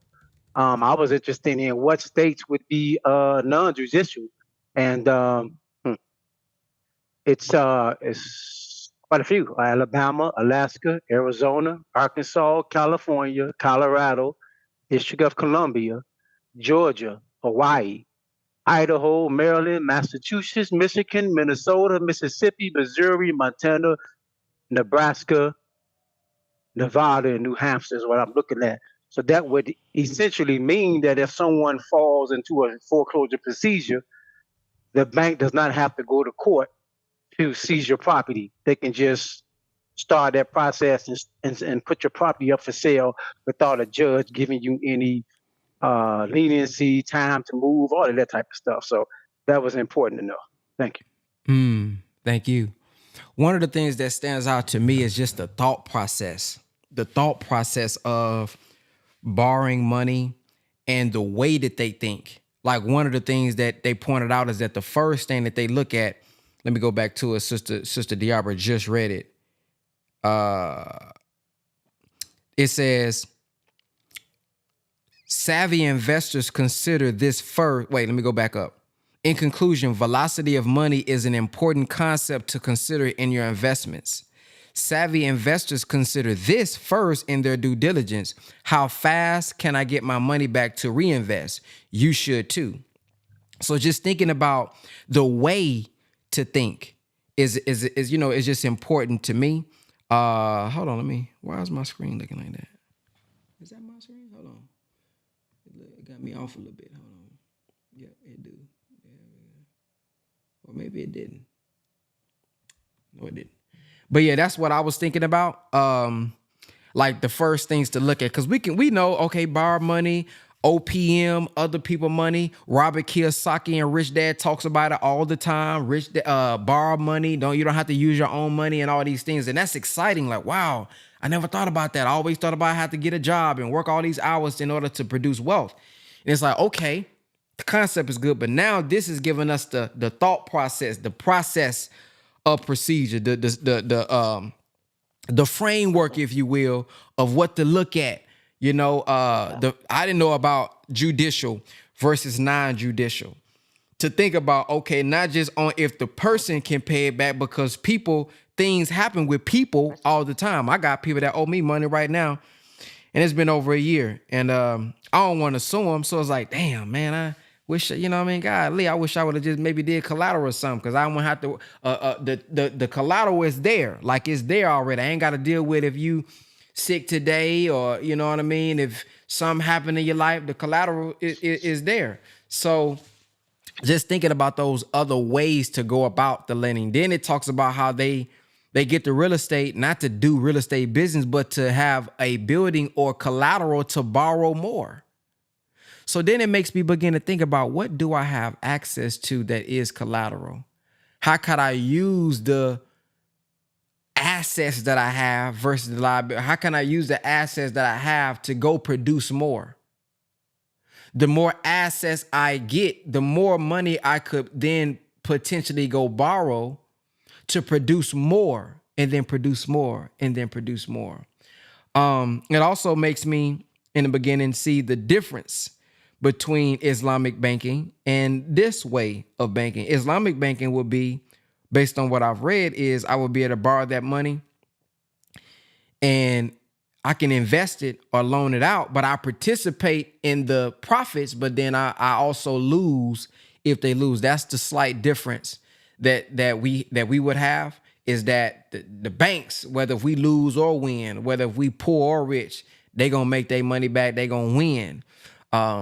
But in Islamic banking, you take a part of the win and also the potential loss as well. But as it said, that you could use something as a security. So yeah, this is just a lot of this is deep, man, and it shows you how much we didn't learn as a child. And what I would say ultimately is that, you know how they say ignorance is not an excuse or something like that of the law? It's kind of like, as you become an adult, when you mortgage a house or you get a car and you get these loans and you get these credit cards, we involved in this system. And as much as we don't understand everything that's going on in the system, that don't matter. We involved in it. We losing. And I'm gonna close with this, I think about situations I've been in, having a lot of money, being up. Of course, there's always ups and downs in business. But man, when things was up, man, if I just knew this, I could have made better moves. So when it said we are destroyed from a lack of knowledge, I thought that was my last thought. This is my real last thought. If they gave us reparations today, I see how they could just get it back. I get it. Because if we don't know the game, if we don't know how money really works, we can be so satisfied with, oh, they gave me $1 million. But bro, I feel like they know if I gave that Negro $1 million, oh, I get that back in 90 days because of the way he's going to spend it. Because the way she's going to spend it. Now, I know we're thinking, it don't matter how we spend it. Just give me what I'm owed. I get that perspective. I'm with you on that. I'm with you. But realistically, if we don't understand how this thing works, how long would we really have it and sustain it? And I further understand what's meant by, there's a book that I got back there called Secrets of the Millionaire Mind. It says that you will only make up into your financial blueprint.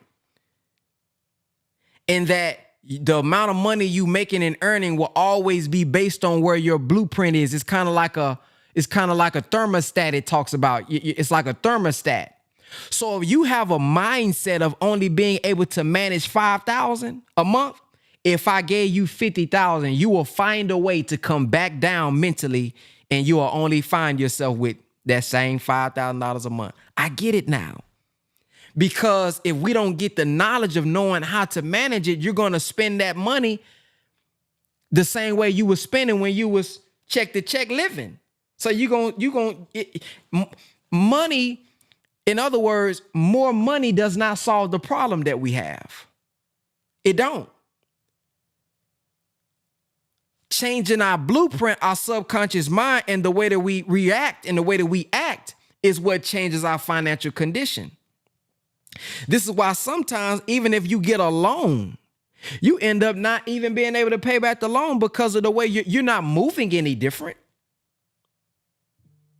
And I think this is also why, if when it comes to losing weight, you can go on these shows and cut off the fat because they're forcing you. But when you come back home and you come back under that blueprint that got you to gain the weight, you will gain the weight right back. This is why those who hit the lottery, you think they good, man. You set for life.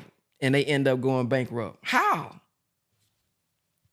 The financial blueprint, the mental blueprint that's here. I'm starting to learn how that takes place by reading this, knowing how they setting up the system and how, that's how I lost this. Damn, that's how they got that back. This stuff is deep, boy. Ooh, but scripture says they destroy from a lack of knowledge. That's Hosea 4:6. How many of y'all remember? Do anybody know what it says right after Hosea 6? Because we all know what it says. We are destroyed from a lack of knowledge. Do anybody know what it say right after that? What does it say right after that, though? Ooh, let me show this to you. Because a lot of us quote Hosea 4:6. But man, we miss out what it say right after that. It says, my people are destroyed from a lack of knowledge. We usually stop right there. That's it. We destroyed from a lack of knowledge. But watch this. Because you have rejected knowledge, I also reject you as my priest because you have ignored the law of God. I also ignore your children. The more priests they were, the more they sinned. The more priests there were, the more they sinned against me. They exchanged their glorious God for something disgraceful. So, because they rejected it, we getting it now. We either going to accept it and move our life different, or we going to reject it, and we will, and our children will suffer due to our lack of taking action on what we reading. So as I was saying from my notes from the course that I'm taking, as we reading this, we should be reading this with the mindset of how can I apply what I'm reading in my life? Now, these big numbers, 100,000, and I got a $50,000 loan, you may not be there yet. You may not be there where, man, I can't even fathom. Okay, a $2,000 loan, a $1,000 line of credit. You see what I'm saying? Start small. What can I do? What's some things I can invest in? How can I practice this? You see what I'm saying? Sister Randisha made a great point. Thank you for making that point about the children. Just giving them the concept of, hey man, I'm finna, cause my mama did this with me. That's how I got started with selling candy in school. My mama would front me the money for Sam's Club. She would go buy me the bulk candy. Okay, when I sell it, I need to pay mama back. And mama teaching me, okay, now, boy, when you get this money, you can't spend all that money because you know you got to re-up. So I'm giving you this loan, if you will. You got to pay me back, and then you got to have some spread in there to go buy some more from Sam so that you can continue this operation. So just finding different ways that we can apply the principles so that we can practice it, because our mind, some of us is just work. That's how I make my money. Go to job, do overtime. That's how I make more money. That's all we train to think. We not thinking get a loan, collateral, asset. We don't know what all that, man, what? See? So we learn it, man. So don't overwhelm yourself either, y'all. Don't overwhelm. Take one of these concepts and just master it, because this is a lot. I mean, I'm learning a lot. You know what I mean? Or I'm aware of it, but I'm getting deeper understanding of it. So don't overwhelm ourselves and say, oh man, I'm gonna just stick to the job. No, look at one paragraph of it. Okay, I'm finna master this piece this month. I'm gonna lock this in. And then over time, we start to become a complete financial literate human being. Okay, sorry for the long rant, but I want to get that out. Let's see who's next. Up next, we have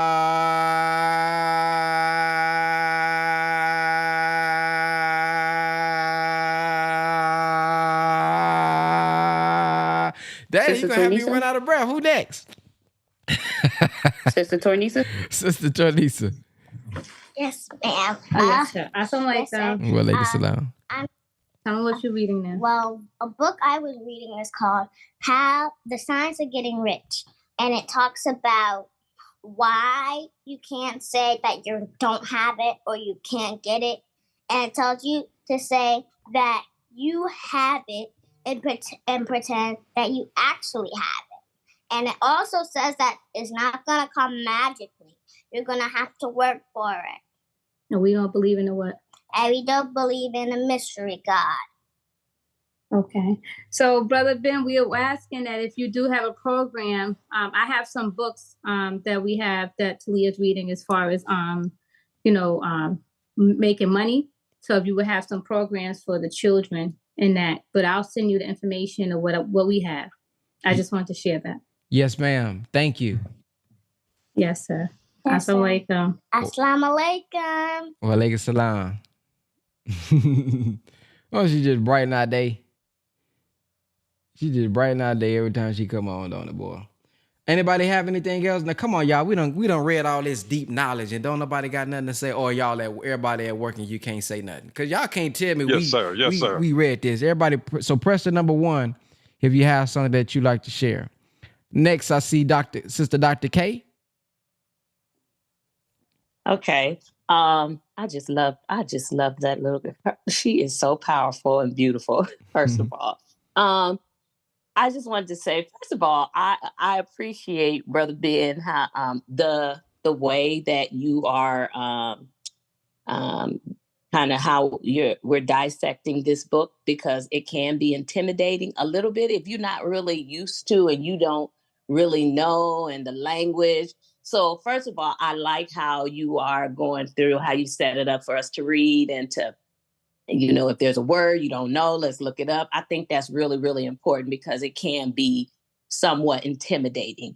Also, I'm glad you stopped where you stopped because it can be information overload. So that also, but some of the things that kind of stood out to me is just understanding how we can apply these things, or just how we can apply these things to just everyday life, and meaning how often are we, like you said, are we lending out money to other people, or do we need to borrow? So understanding how to be the bank yourself, not just understanding it as far as just looking at the process of bankers, but I'm really, really understanding of what that means and how to be the bank and applying it to everyday life. Even if it's like you're borrowing $100 from someone, all of those things I think is really, really important. And yeah, and for me, like I'm like, okay, I need to start applying those things now, like with me borrowing money when I need to, because I often have to borrow money, or I may again be wanting to do a thing and I know, I don't have the money. But if I know how the process of bankers or what it means to, a lender, then when I go to someone to ask, whether it be a family member or a friend, to borrow that money, then I can also understand how to maybe explain to them, okay, if you lend me this money, then, this is what I would be able to, or whatever. This I could pay you back in, interest or whatever, or I could, all of those things. So I think just really understanding it all helps, and we should begin to just apply it just every day. Also,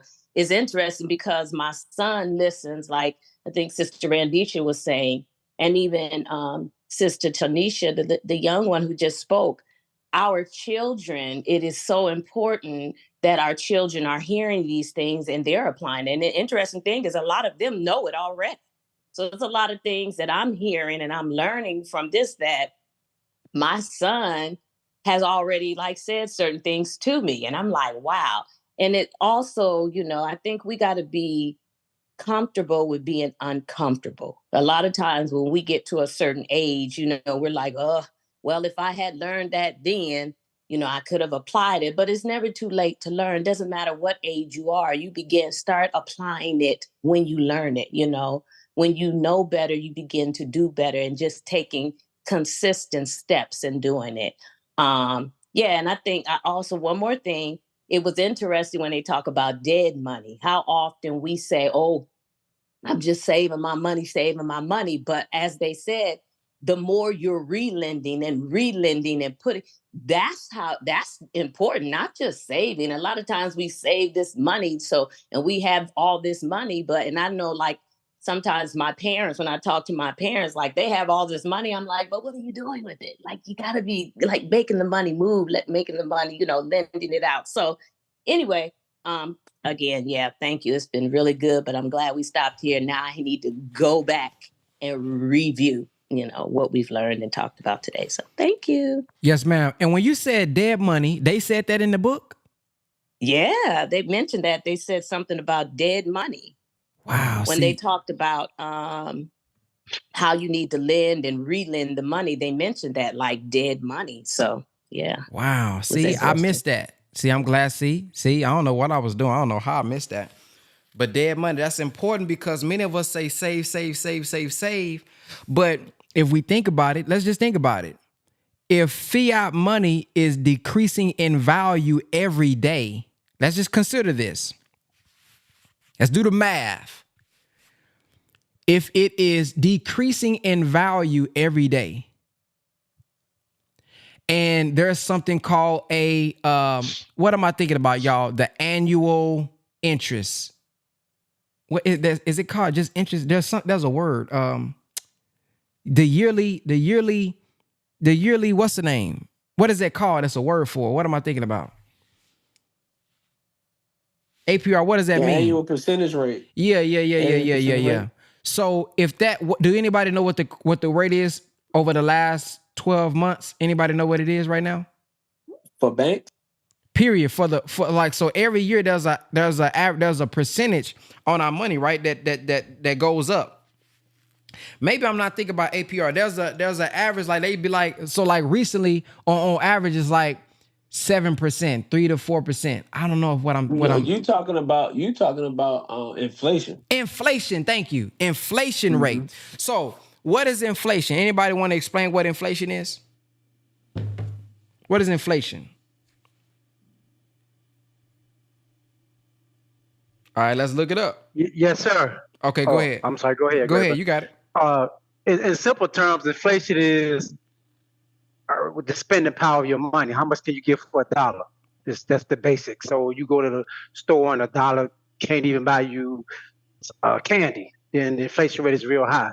So how much is your dollar worth? What can you get with your dollar? Got it, right? So Investopedia. This is how Investopedia explains inflation. Inflation is a measure of how quickly prices are increasing over time.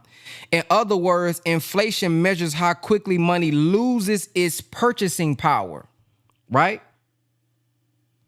Now, what was the inflation rate in 2023? 3.4%. Y'all want to verify that? Well, you just look at it. I'm looking at a chart right now. 2021, the inflation rate was 7%. 2022, the inflation rate was 3.5%. Inflation rate in 2023, it says 3.4%, and in 2024, it says 3.5%. Now, let's do some math. If I'm just saving my money and putting it in the bank, the inflation rate is 3.5%. Now, how much interest do you get by keeping our money in the bank? Depends on most banks. Give me the highest one that you know of. Probably the highest one is probably 1.75, maybe. If you go to like Barclays, most commercial banks though, like Bank of America, they're not doing 1%. They at 0.75%. 0 point something percent. Okay, Sister Deborah, thank you for that, telling me where the dead money is. Let me go back up to it, so I can read it. Let me see if you said fourth paragraph. Oh, I see it. Let me read it real quick. Cause that's gonna drive home my point. Y'all see it on the screen? Okay, so dead money. Here it is, right here, right here. You have access to $100,000 line of credit. You lend it out. Secured by real estate at 65% loan to value. It's so amazing how I now know what loan to value mean, LTV. Don't it feel good to like know some of these terms? I don't know, it made me feel good on the inside. I feel like I'm more smarter now. As the borrower pays you back, you lend that money out ASAP. You don't want to keep money sitting around doing nothing. We call it dead money. What is the effect of that? Your internal rate of return gets higher, even though you might be lending out. Okay, blah, blah, blah. Okay, so boom, y'all got that. So that's what dead money is. You're not using it. So my question to us is, if the inflation rate is 3.4, but I only get 0.01 or 1%, am I really saving money? That's the question. Because inflation is eating up is gonna eat up the spending power of the money that you save. So see, look at the game. So if inflation decreases our purchasing power, and all that basically means is like what we used to be able to go to the store and spend $20 on a decade ago, we can't go to the store today and spend $20 and get those same amount of items. So our purchasing power is decreasing. So when they say save money, or we say I'm saving my money in the bank or somewhere, am I really saving it? Or if I invest it and put it in an asset that's keeping it the same or keeping up with the rate of inflation, that's saving money to me. Now I may be wrong. I'm not a financial advisor, but if I'm just dumping this out my head, to me, what's saving the money is putting it somewhere where it keeps up with the rate of inflation, not just leaving it somewhere and it being dead. So have we been tricked into thinking that keeping my money in a savings account? But if that savings account isn't keeping up with the rate of inflation, is it really saving it? Or is it still losing its value? Oh my goodness. Man, this is some good stuff we're learning, boy. Okay, let's go to who we got up next, brother Sultan. Come on with it. Come on with it. Okay, let's get to the point what you just said, brother. I invest in as many pies as I can, and I get these pies out in the community. I make half of it right off the sale, and the other I get these pies to the people, to the barber shops, the nail shops. I get them to the neighbors. I get them to to the stores. You know, some people don't get paid till Friday or the following Friday. I got no problem getting out at least 20 pies to people to owe me money, brother. Just to owe me. Meaning I can collect that money every Friday or every other Friday, and I know where everybody is. They gonna bring the money. They gonna call me. They love the pie. You gotta have a good product. You gotta keep that money out the bank. Keep that money invested. You got cologne, you got incense, you got anything you could sell. Get it out to the people that you can trust that's gonna pay you back. Get it out to them. That's it, brother. I ain't gonna go long with it. Yes, sir. Thank you. Thank you. Thank you. Yes, sir. Who's up next? Oh, we becoming stronger, y'all. Boy, we getting educated like a mug. Okay, let me see. Vision. Ben. Yes. Wait, were you going off a list? Yes, sir. Press the number 1 if you want to share something. Up next, we have Vision Human. I don't know what your name is. You got Vision Human. Go ahead. Unmute yourself. I was just responding to that we had said. We can barely hear you. Are you on Bluetooth? No, I have my headphones in because it's so windy out. Okay, there we go. We can hear you better now. Yeah, I was responding to what we just talked about. I put it in the chat. It was about if your money was growing in the bank. I was like, are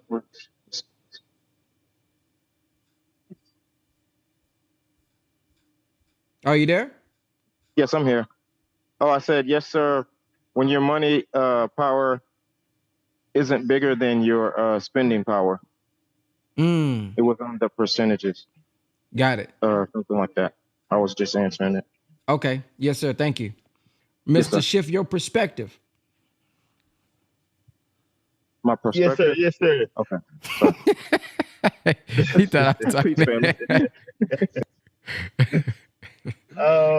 Yes, sir. I hope I'm not finna say something you've already said something on, but when I was thinking about when you was talking about savings, I remember in 21, you all defining one time currency. And how that means that the money only increases or stays or keeps its value if it remains in motion, if it remains flowing. It has to stay working. It has to stay moving. But once it stops moving, it begins to lose value. And I just thought like just that definition was so valuable when I had heard that back then. Yes, sir. And that's it. Thank you for sharing that. Yes, sir. Mario Cole.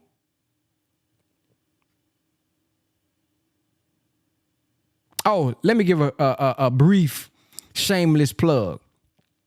All that we learning right now, we are going to be taught in the Building Wealthy Families program, by the way. Sister Alexis is going to come in and show us how to actually do this. So I know I'm telling y'all to kind of be thinking about how to do it, but you're going to learn how to do it for yourself inside of the program. Let me give you also another little thing. When you join the program, everyone will have a one-on-one with Sister Alexis to go over your specific wealthy plan. Did you know that? You know now. So this is going to be some of the benefits of being a part of the BWF, Building Wealthy Families program, man. So if y'all think this is powerful, us just reading the book and discussing it together, wait till you get a part of the courses and you're going to be able to meet with Sister Alexis, and then we're going to have the Zoom calls going over strategies on, oh man, this thing going to be off the chain. So if you are not in the Power Call community, those of you all who are listening on Facebook, YouTube, or Twitter, wherever you're listening to right now, go create a free profile, www.thepowercall.net, so that you can get the updates for when we launch. Though we're going to be launching this month. And everybody who gets in that's a part of the Power Call, y'all are going to get in at a discounted rate before we launch to the public. So I'm just giving y'all the secret right now. So if y'all ain't created y'all profile yet and y'all ain't been tuned in to the Power Call yet, you may miss the discounted price. So I'm just letting you know right now, okay? All right, let's go to Mario Cole. You ready? Yes, sir. Assalamu alaikum. Wa alaikum salam. first, man, I just want to tell you, man, I appreciate, you know what I'm saying, you taking your time to really teach us these principles. Because, man, they really helpful right now. And it's a lot I learned today. It's a lot that stood out. But what stood out to me the most is basically how the lenders and the bankers, how much they protect their loans. You know what I'm saying? They don't take no L. And I just wish I would have known this, man, like 2 years ago. I got a homeboy, and he do government contract, and I used to fund some of his projects. And we had a couple of successful ones.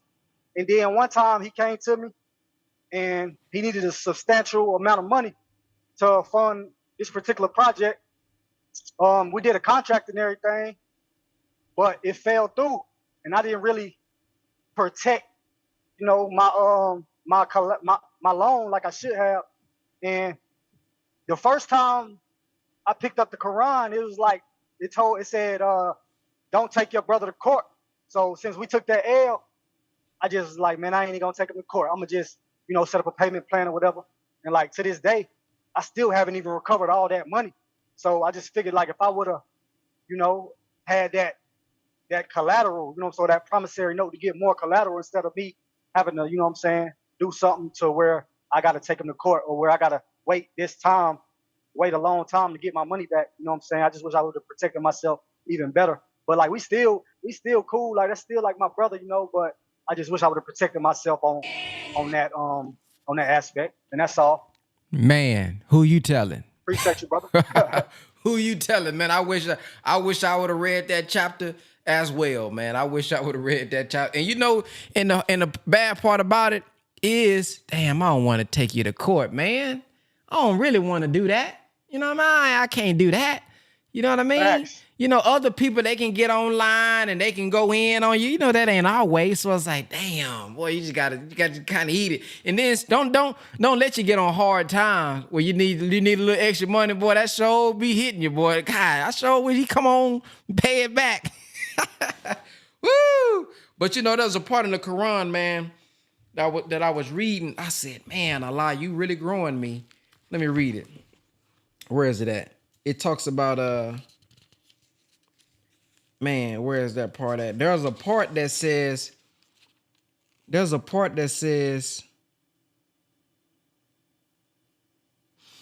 and it says, and if the debtor is in straitness, let there be postponement till he is in ease, and that you remedy it as alms is better for you if you knew. Now, it says, this indicates, the footnotes, the kind of sympathy Islam demands. The poor man is not to be prosecuted and thrown into prison, and payment of debt must be postponed till the debtor is able to pay, or better still, the whole may be remitted as charity. Ooh, I said, Allah, you're growing me, man. Then, you know, deceptive intelligence kick in, right? So when it says, when it said,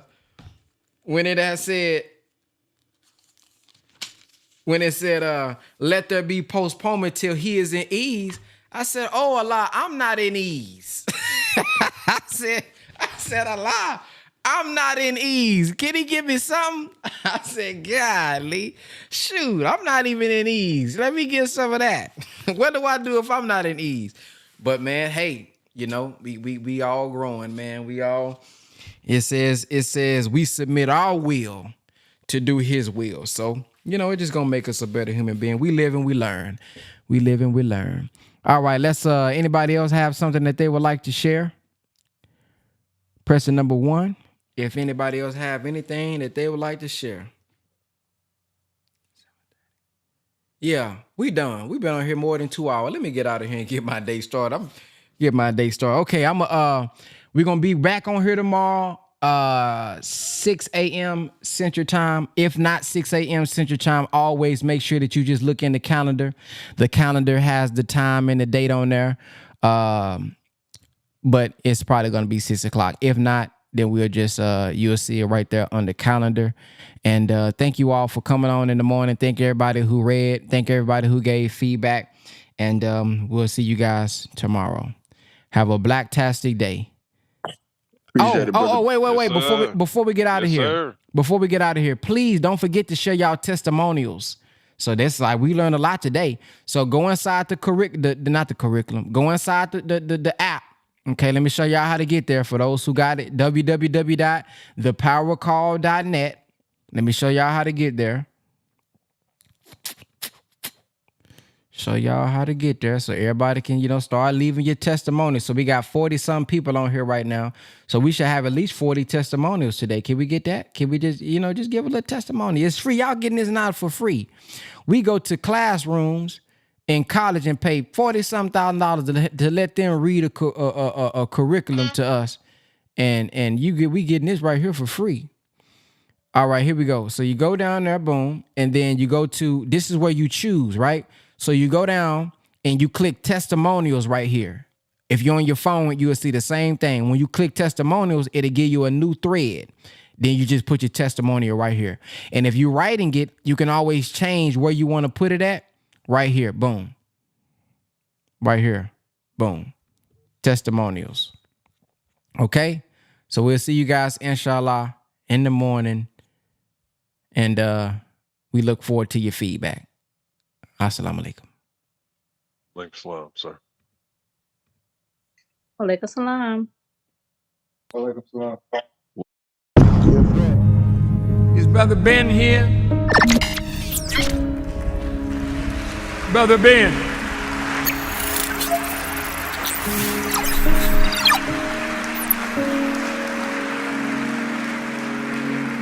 Now, Ben got a heck of a program. A lot of people listening to Brother Ben. And Ben tells them about the minister. And Ben tells them about the minister.